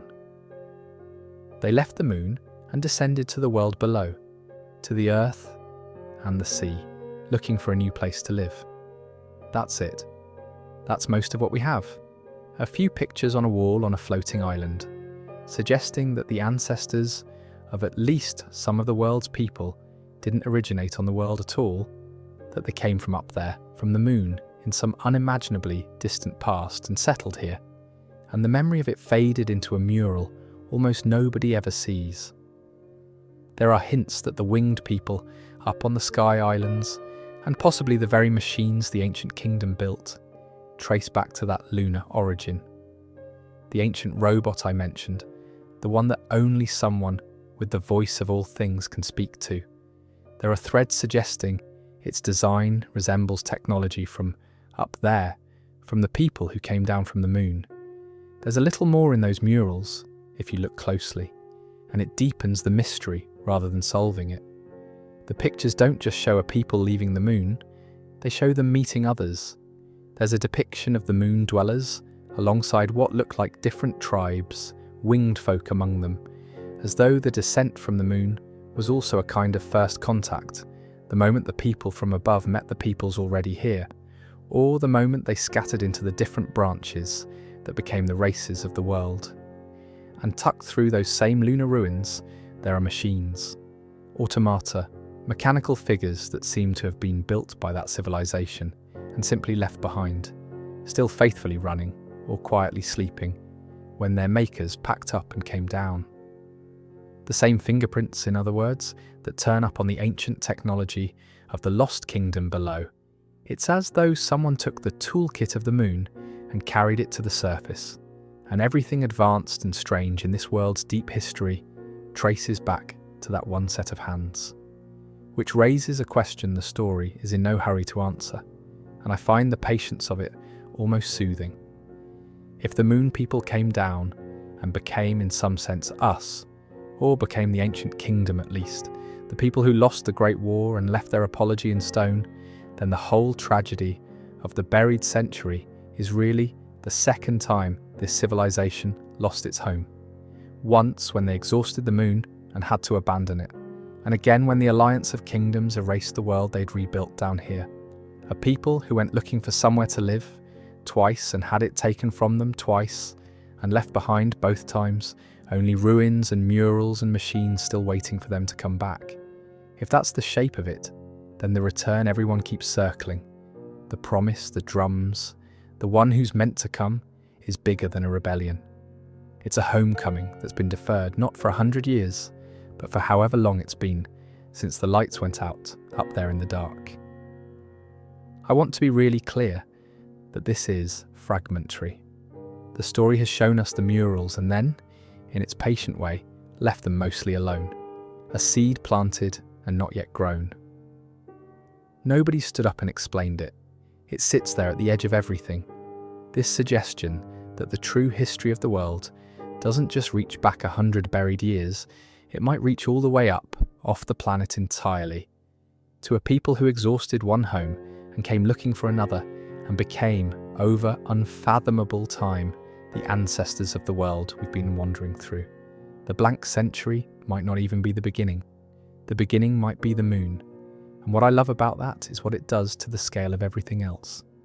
Because all night we've been talking about a buried century, an erased kingdom, secrets centuries deep. And that already feels vast. But the moon murals gently suggest that even that is nothing. That underneath the buried century, there's a buried age. And underneath that age, There's a journey between worlds, and the history the government worked so hard to hide is itself just the most recent layer of something far, far older. The government erased 100 years, but the truth they're sitting on might go back to before there were people on this world at all. No wonder they're frightened. It's not one secret, it's secrets all the way down, and then up, past the sky, to a dead civilization on the moon that came looking for somewhere to live and never quite told its children where they'd really come from. It's a lovely thing to drift towards sleep on. In fact, the idea that if you sailed high enough, past the last sky island, you might find the empty home of the people who started all of it, sitting silent up there in the dark, waiting like everything else in this world waits for someone to finally come back and remember. The whole world is full of things patiently waiting to be remembered. Even the moon, it seems, especially the moon. But let's come back down now, down through the clouds and the sky islands to the sea, because there's one man in the present day who made it his life's work to dig all of this up, the buried century, the ancient tech, maybe even the moon, and to tell the whole world what he found. Let's talk about Vegapunk. For most of this journey, the past has been something buried, guarded, kept from people by force. But there was one man in the present age who spent his whole life doing the opposite, digging it up, understanding it, and trying to hand it to everyone. His name was Vegapunk, and he was the single most brilliant mind alive, a scientist so far ahead of everyone else that people said his intellect was 500 years beyond the rest of the world. And the story of how he got that knowledge and what he did with it at the very end is one of the most quietly important things that's happened in a long time. He started with nothing, on a poor and struggling island, just a boy with an impossible brain. And the foundation of everything he built came from a single source that ties right back into the saddest thing we've talked about, the island of scholars that the government burned, because before they destroyed it, that island's researchers had gathered an enormous store of knowledge about the ancient world, and fragments of that knowledge survived the burning. Vegapunk got hold of what remained, and from those salvaged scraps of a murdered library, he studied the technology of the lost ancient kingdom. Much of what he became was built on the bones of the place the government killed to keep the past hidden. There's a grim irony there that isn't lost on anyone. They burned the scholars to bury the truth, and the ashes of that fire produced the one man clever enough to unbury all of it. He was, physically, one of the stranger figures in the world, and I say that with affection. His brain grew so large with all his thinking that his head became enormous. He'd eaten a fruit that let his knowledge take physical form as sheer brain matter, and eventually he had to cut the oversized thing off and store his memory externally in a vast library computer of his own design. And he split himself. He created 6 other versions of himself, 6 satellite bodies, each one embodying a different facet of a person, one for wisdom, one for evil, one for greed, one for kindness, and so on, so that the different sides of his nature could work as a team. A man so full of thought he became 7 people to hold it all. It's a lovely, faintly absurd image. This genius who was also a committee of himself, his good and his bad, and his clever, and his lazy all bickering along as separate bodies. Here's the tension he lived inside though, and it's the thing that makes him more than a clever inventor. He worked for the government. He built their weapons, their technology, the tools that propped up the very order we've spent all night pulling apart.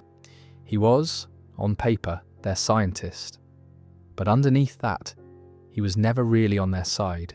He was using the access and the resources they gave him to pursue the one thing they'd have killed him for, which was the truth about the buried past. He was a truth seeker wearing the coat of the people who buried it, quietly assembling the whole hidden history while pretending to just be their gadget maker.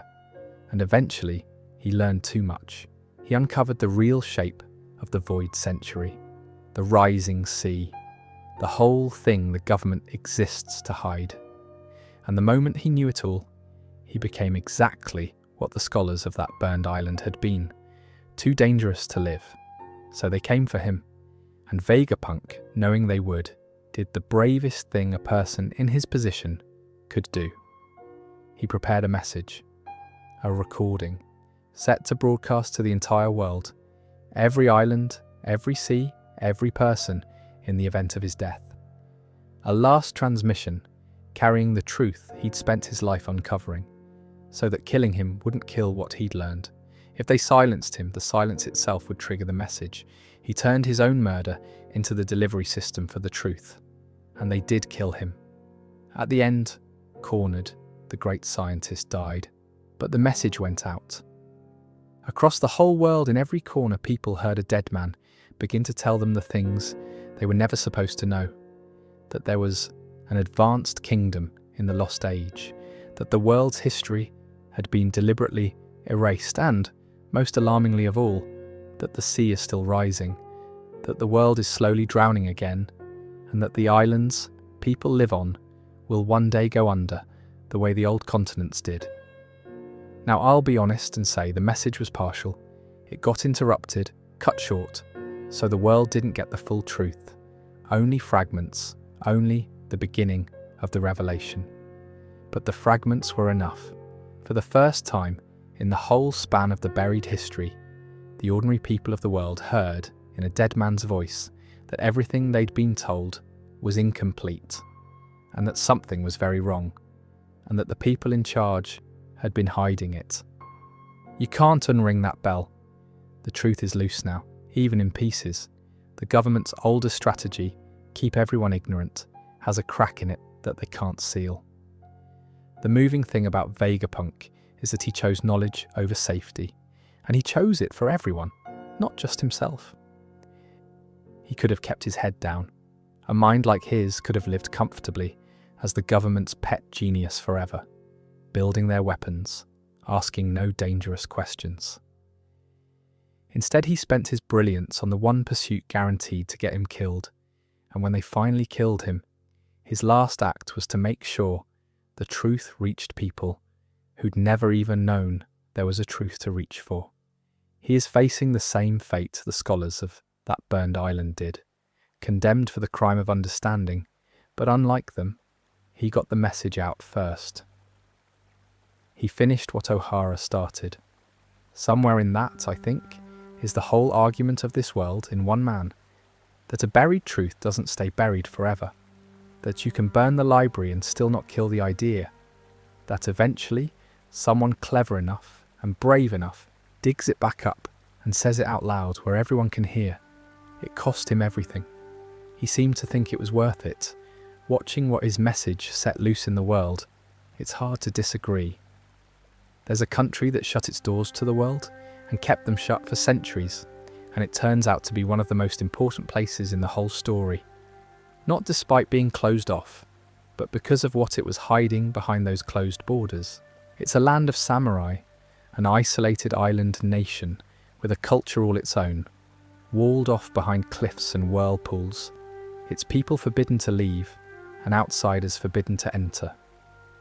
For generations, the rest of the world barely thought about it.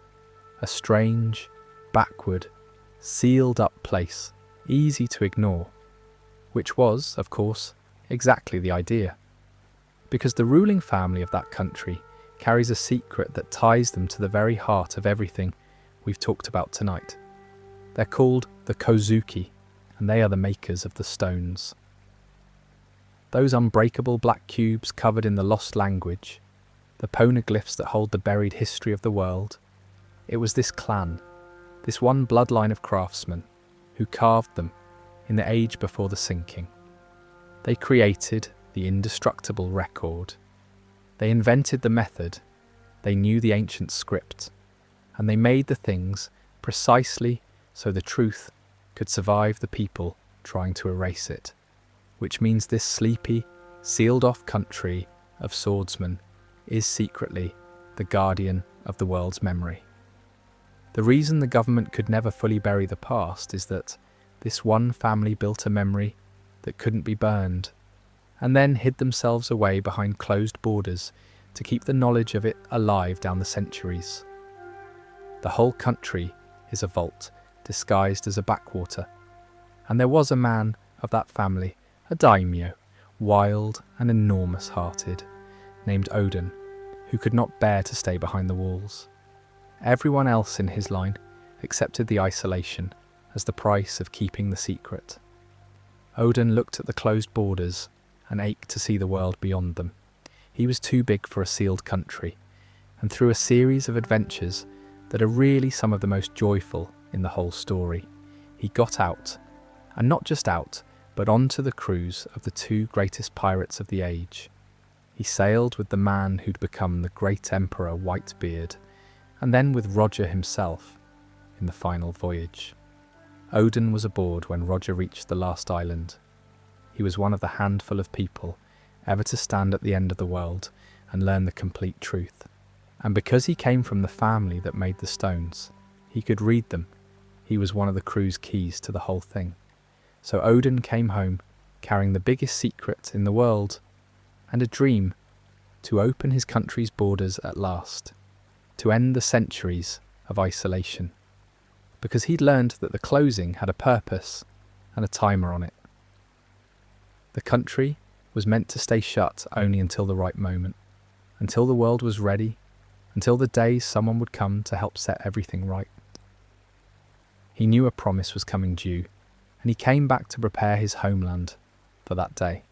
He never saw it, because the country fell in his absence to a cruel usurper backed by one of the emperors, and Odin, to protect his people, to buy time, submitted to a horrific public execution.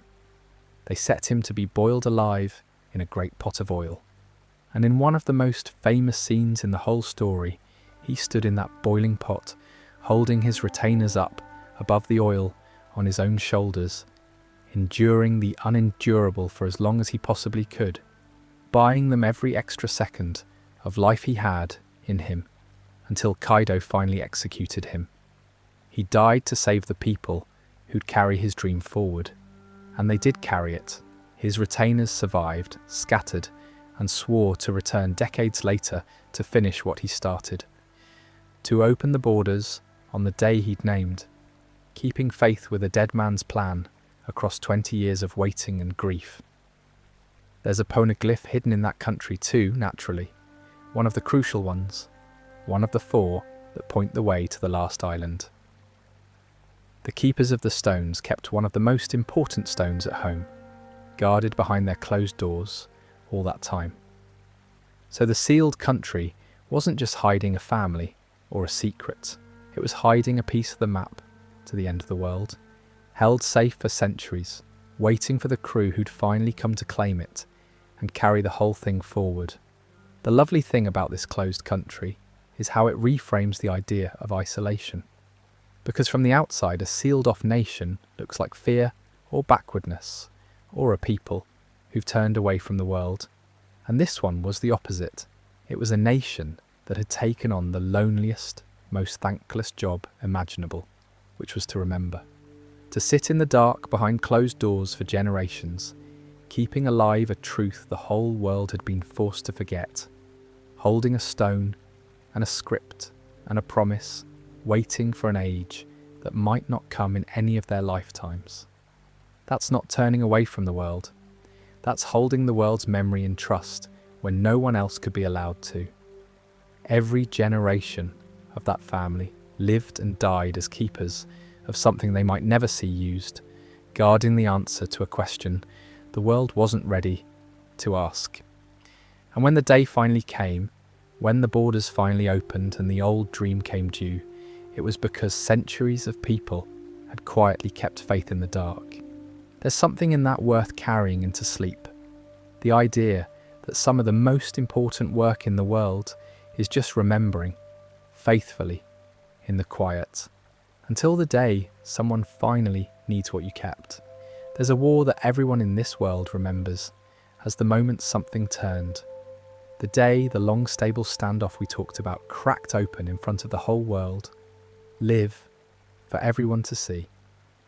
It's usually just called the Great War or the War at the Top, and I want to walk through it gently, not as a battle, but as the turning point it became, because the details matter less than the shape of it and what it broke. It started, as these things often do, with one person and a scaffold. The government captured a young man and scheduled his public execution, and the young man was Ace, the son Roger's lover had held all those months to keep hidden. His secret had come out. The government had learned that the executed pirate king had left a child after all, and they meant to finish the job, to erase the last of Roger's blood in front of the world, and in doing so, to bait a war. Because Ace wasn't just Roger's son. He was a beloved commander in the crew of the strongest man in the world, an old emperor called Whitebeard, who didn't think of his crew as a crew at all. He called them his sons, his family. He was a man who'd spent his whole life not chasing treasure or power, but gathering a family around himself, people the world had thrown away, and giving them a father and a place to belong. So when the government took one of his sons and set a date to kill him, they knew exactly what they were doing. They were daring the strongest man alive to come and get him. And he came. He brought his whole family and his allies, and he sailed straight into the heart of the government's power, into the very fortress of the Marines, to take one son back. And the government met him with everything: the admirals, the full weight of the navy, the leashed pirates, the lot. For one terrible day, the great powers of the world all crashed into each other in a single place. The standoff finally forced into the open, and the whole world watched it happen. It was the thing everyone had spent a generation quietly agreeing not to find out, suddenly being found out all at once, and it went badly, in the way these things go badly. The young man they'd come to save, Ace, was freed, very nearly got away, and then turned back at the last moment to protect his younger brother, and died doing it. Died in his brother's arms on that battlefield, having found his family and lost his life in the same hour. Roger's son, gone, exactly as the government intended, though it cost them a war to do it. And the old emperor, the father who'd come to save him, died too, stood up to the whole world in his grief and rage, took wounds that would have killed a lesser man 10 times over, and refused to fall, dying on his feet, upright, facing his enemies. With his last breath he did something enormous. He told the entire watching world that the great treasure was real, that everything Roger had promised on the scaffold was true, that the one piece existed and awaited someone who could one day challenge the world. He used his dying words to pour fuel on the fire Roger had lit, to send a whole new wave of dreamers out onto the ocean.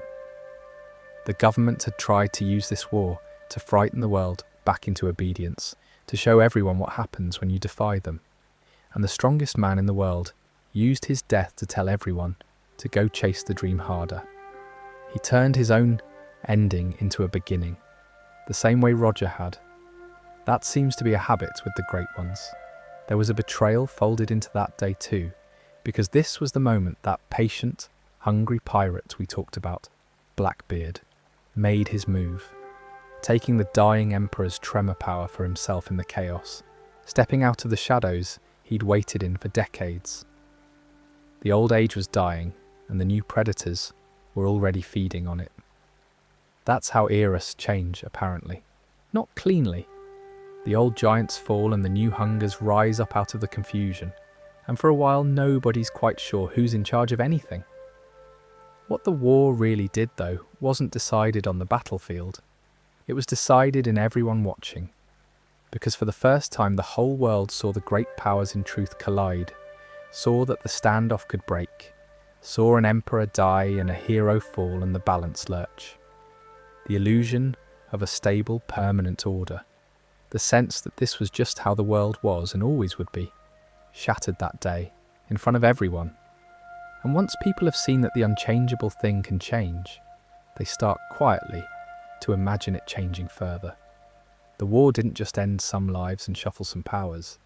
It ended an age of the world feeling fixed. After that day, everything felt like it was in motion, sliding towards something, and it's never really stopped sliding since. I find it a strangely peaceful thing to reflect on at this hour, even though it's a story about loss.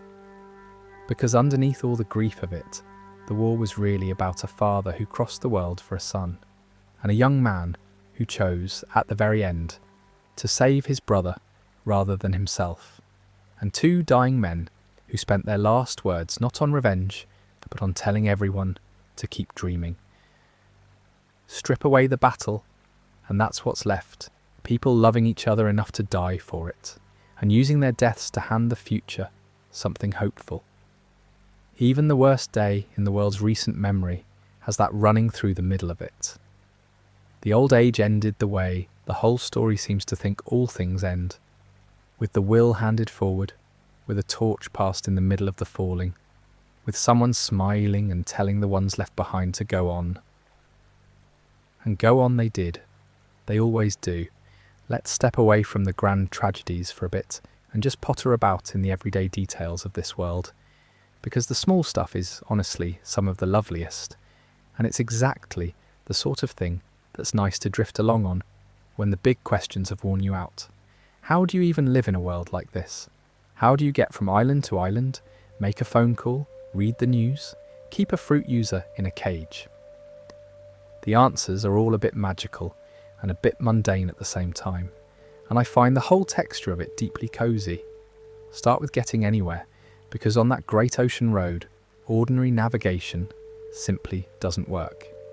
A normal compass spins uselessly because every island out there generates its own magnetic field, and they all tug at each other, so the needle never settles, which means the sea is essentially unchartable by normal means.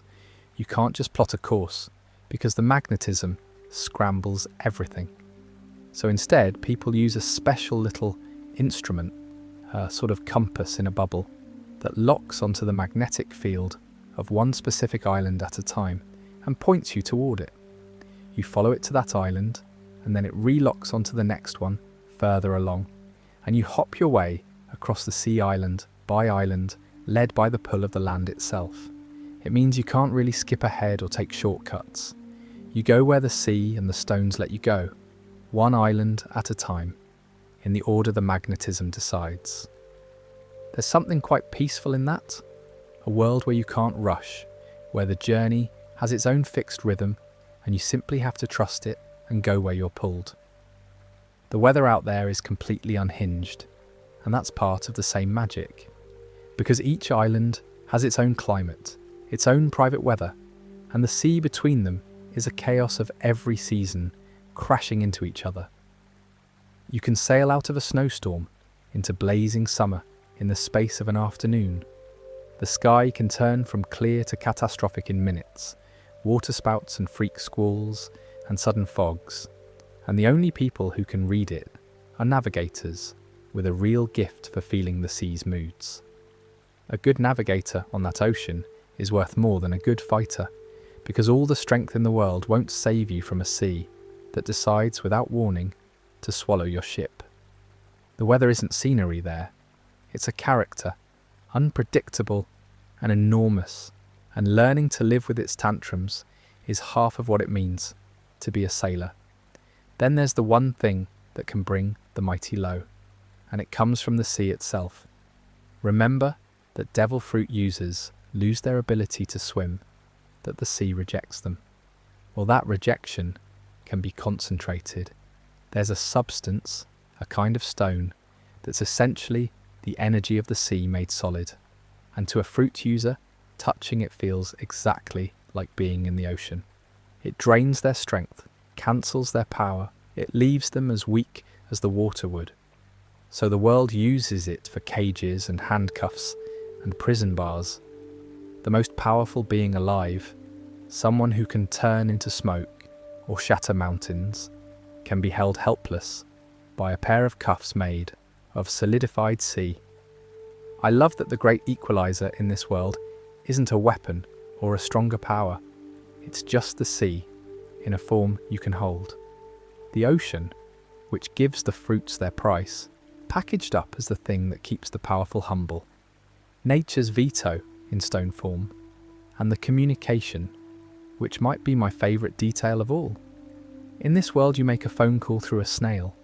Truly there's a kind of snail that can transmit voices across great distances, and people keep them as living telephones. You pick up the snail, and it connects to another snail somewhere far away, and you talk, and the snail even changes its little face to mimic the expression of the person on the other end. Bigger snails for bigger broadcasts, tiny ones for a call in your pocket, special ones for secret transmissions. It's such a wonderfully odd choice. Not radios, not machines, but snails, blinking sleepily as they carry your voice across the sea. It makes the whole technological layer of the world feel alive and slightly silly in the best way. Even the infrastructure has a heartbeat. The news travels by bird, a newspaper delivered across the whole world by seabirds, dropping the morning paper onto your deck for a coin. And the news is how the world keeps its scoreboard, because the great measure of a pirate is their bounty.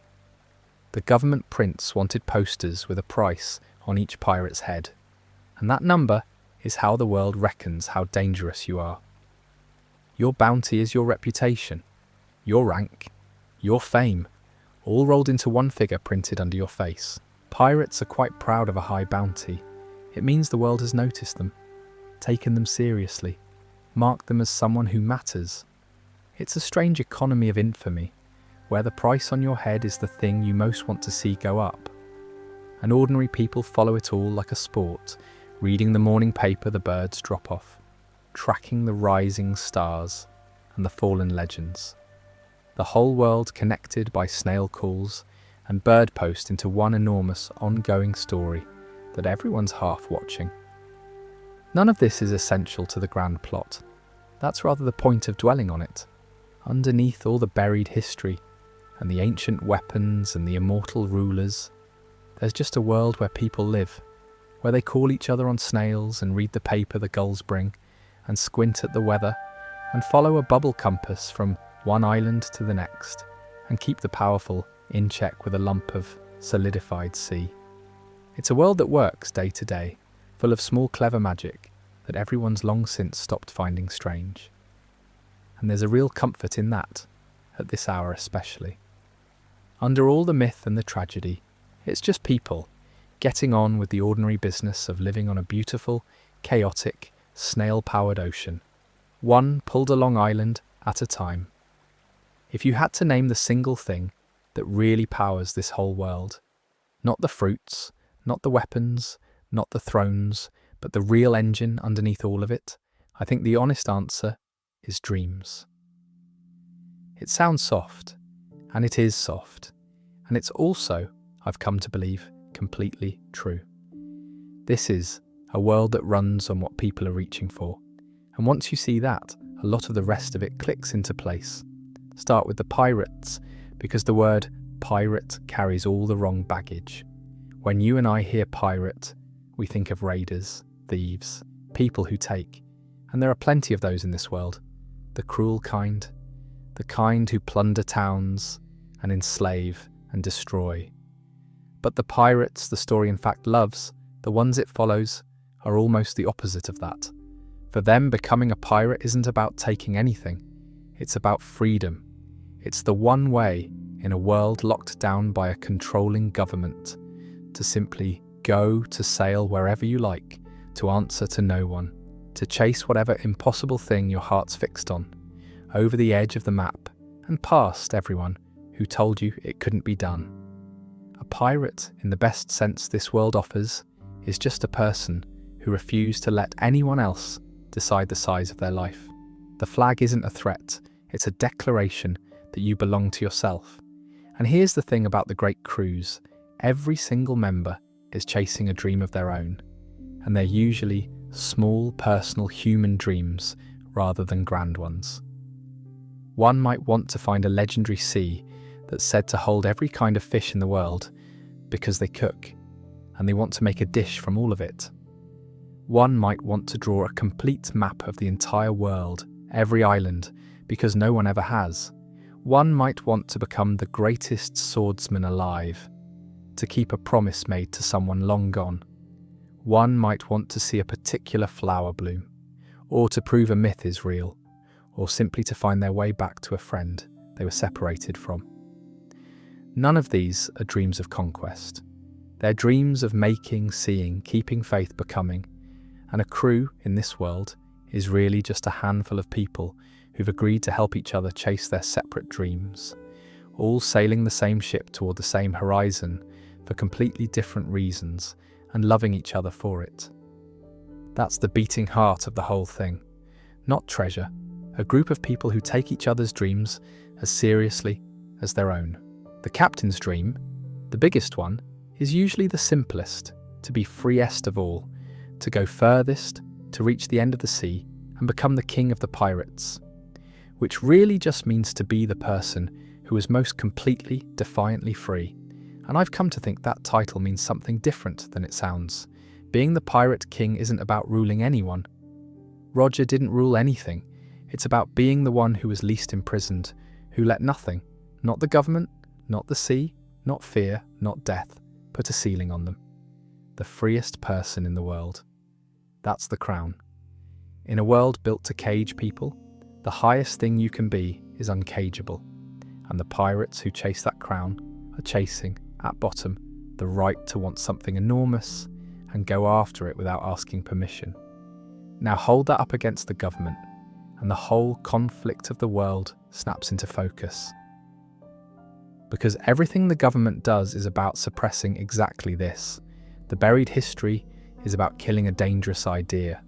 The controlled seas are about keeping people where they're put. The fear, the executions, the erasing of islands, it's all in service of a world where people don't reach for things, where they accept the size of the life they've been handed and don't look past the wall. The government's deepest enemy was never a pirate or a weapon. It was the idea that you could want more and go and get it. That's what they're in truth fighting.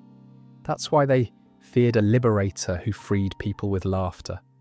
Why they fear a letter that marks the fearless. Why they buried a kingdom that believed in freedom. The whole 8th century machine is, in the end, an enormous apparatus for keeping people from dreaming too big. And it's losing, slowly, because you cannot ever quite stop people from wanting things. The dream keeps leaking out. It reincarnates, like the fruits. It gets inherited, like the hat. It smiles at its own execution, like the people of the D. You can burn every library and sink every continent, and it just comes back. In the next kid who looks at the ocean and thinks, I wonder what's out there, and decides to go and find out. That's why I said, way back, that the treasure at the end of the world is really beside the point, and why the people who found it just laughed and went home. Because the dream was never the treasure. The dream was the going. The dream was the freedom to spend your one life chasing something impossible alongside people you love, and to get to the end of it able to say you truly went, that nothing put a lid on you, that you wanted the whole world and reached for it with both hands. Everyone in this story who's fully alive is running on that, and everyone trying to crush the story is running on the fear of it. Dreams versus the fear of dreams. That's the war underneath all the other wars. It's a good thing to fall asleep on, I think, because it's the warmest true thing the whole world has to offer. That under the buried history and the immortal monsters and the drowned continents, the thing really driving everything is just people wanting to be free, and wanting it so much they'll cross a whole ocean of dangers to feel it, and helping each other do the same. A world run on dreams, not a bad world to be tired in, not a bad idea to carry down into sleep.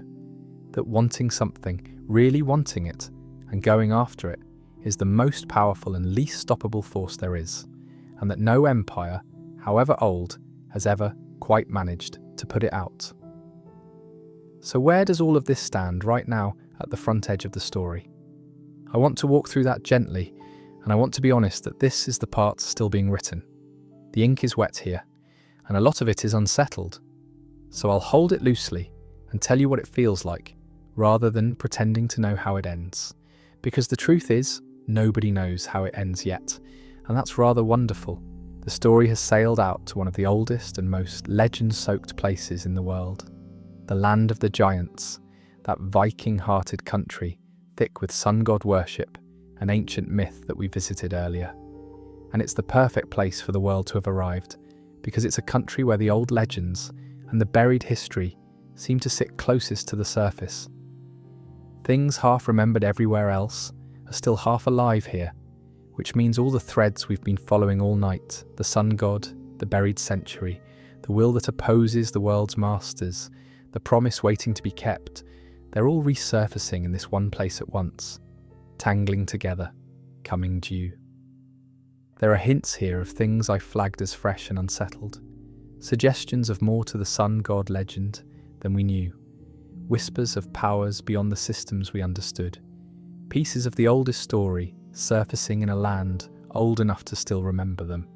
I won't tell you what they add up to, because honestly, it isn't clear yet, even to the people reading along week by week. It's properly unfolding, and around all of it, the great balance we talked about, the standoff that kept the world quiet for a generation, is coming apart in real time. The leashed pirates are gone as an institution. The ranks of the emperors have been reshuffled by that shocking new generation, the young world shakers who toppled the old order's certainties. The government, rattled, is mobilizing in ways it hasn't in living memory, pulling its monsters out from behind their desks, readying its ancient weapon, tightening every screw. The hidden ruler on the empty throne is making moves after centuries of stillness, and underneath everything, that quiet, patient dread the scientist warned the world about. The sea, still rising, still creeping back up toward the islands, the drowning that never really finished. Everything that was buried is surfacing, and everything that was settled is coming loose, all at the same time. And you can feel the whole world leaning towards some reckoning it hasn't reached yet. There's something fitting too about all of this coming to rest in a land of giants, and it slows the moment down rather than speeding it up. Because the giants live for centuries. They measure a lifetime the way we measure an era, and a people who live that long carry the past differently. An old giant might personally remember things the rest of the world only has as legend. Might have been a young warrior when events we call ancient history were the news of the day. To them, the buried century isn't quite so buried. It's within reach of memory, or memory of memory. So the world arriving here, at the end of all this waiting, is a bit like a secret, finally reaching the one house on the street, where somebody still remembers the truth of it. There's a patience baked into a place like that. Giants don't rush.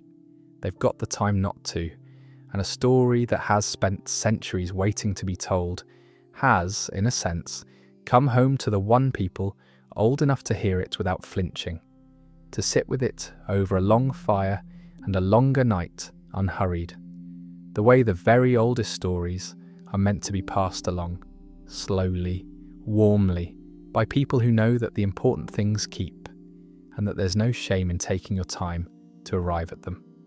But here's the thing, and it's why this is a wind down and not a cliff edge. None of it has happened yet. We're in the long gathering quiet before whatever comes next, and that quiet has its own kind of peace to it. The truth is loose in the world now, thanks to a dead man's broadcast, but the world is still just beginning to absorb it. The old promise from the buried century is coming due, but it hasn't come due. The waiting is nearly over, but it isn't over. And there's something really restful in sitting in that gap, in a world holding its breath, everything poised, nothing yet decided. All the pieces we've spent tonight laying out are on the board, in their places, and the great game is about to be played, and we get to sit here in the hush right before the first move, knowing all of it and none of what happens. I find I don't in fact want to know how it ends most nights, not really, because the not knowing is where all the possibility lives. Right now, in the present of the story, every good ending is still possible. The drowned world could be raised. The buried truth could set everyone free. The oldest promise could finally be kept. The people waiting at the bottom of the sea could get their day in the sun. The immortal fear on the empty throne could finally meet the return. It's dreaded for centuries. None of it is guaranteed and none of it is foreclosed. And that open horizon, that sense of a whole world of possibility still hanging unresolved out past the edge of the map, is maybe the most hopeful place a story can leave you. Everything's still to play for. Everyone's still sailing. The dream's still uncaught, which means it's still catchable. So that's where we are, out at the frontier, in a land of old giants and older myths, with the balance breaking and the sea rising, and the truth loose, and a promise coming due, and a boy in a borrowed hat, somewhere out there, laughing his way toward the end of the world, carrying everyone who came before him without quite realizing it. The story sails on. It hasn't reached the last island yet, and there's a deep, quiet comfort in that, in a tale this big still being unfinished, still being told, still leaving room for every good thing to be possible. We've walked the whole world tonight, from the drowned past to this waiting present. There's only one thing left to do, which is to let it all settle and rest. Before we let the whole thing settle for the night, I want to do something quiet and a little indulgent. I want to gather up all the loose ends, all the things we still don't know, and just lay them out in a row like stones on a windowsill. Because one of the loveliest qualities of this world is how much of it is still a genuine mystery, even after everything. And there's a real peace in counting up the unanswered questions rather than being frustrated by them. So here they are, the great open blanks, the things nobody can tell you yet. We don't know what the treasure at the end of the world in truth is. After all of it, all the sailing, all the death, all the buried history pointing toward that final island, the thing everyone's chasing remains completely undescribed, guarded more carefully than any other secret. We know it made hardened people laugh and weep. We don't know what it is. And as I said, I've made my peace with hoping we don't find out for a good while yet. We don't know the name of the lost kingdom, the advanced, freedom-loving nation that got erased at the end of the buried century. A scholar worked out its name and was shot before he could speak it, and the story has kept that name locked away ever since. One word, still forbidden, still unsaid. We don't know what the third ancient weapon truly is, the one named for the sky. We've seen its effects, a whole kingdom erased from above, and we can guess who holds it, but its actual nature is a blank where the other two weapons have faces. We now know that Imu, the hidden sovereign of the world, sits on the empty throne. We know a hidden ruler is there, seemingly deathless, dreading a return from the buried past. We don't know how that ruler has lived so long, or what they really are underneath, or what exactly happened between them and the liberator they feared for the length of the whole hidden history. We don't know what crime an island-sized elephant could have committed to earn a punishment of walking the sea, unable to act, for longer than anyone can properly imagine. That's one of the tenderest blanks of all, a sentence with no stated crime, served in silence for longer than nations last. We don't know what that single letter, carried by the fearless, truly stands for. The mark the world's rulers call the natural enemy of the gods, passed down through scattered families, worn by people who smile at their own deaths.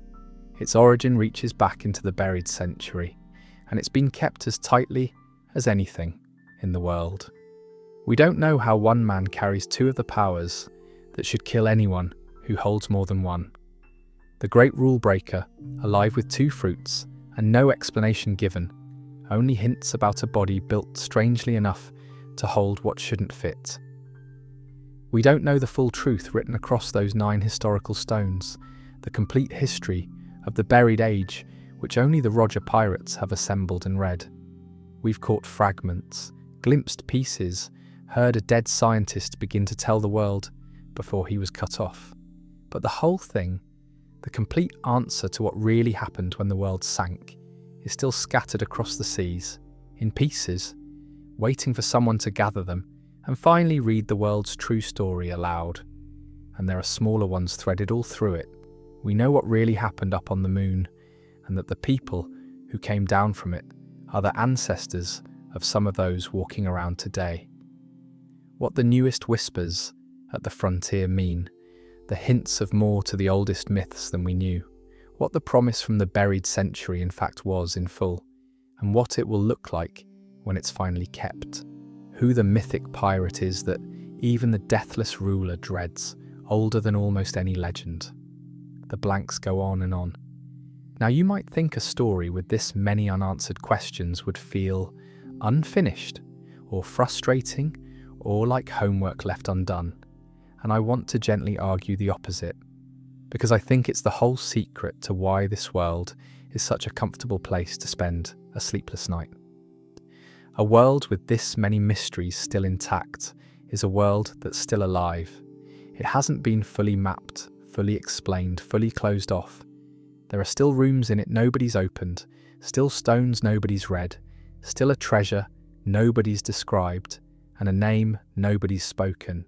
And as long as all of that is still true, the world stays enormous and open and full of possibility, the way the sea looks from a ship at night, dark and vast and going on further than you can see, holding who knows what just past the horizon.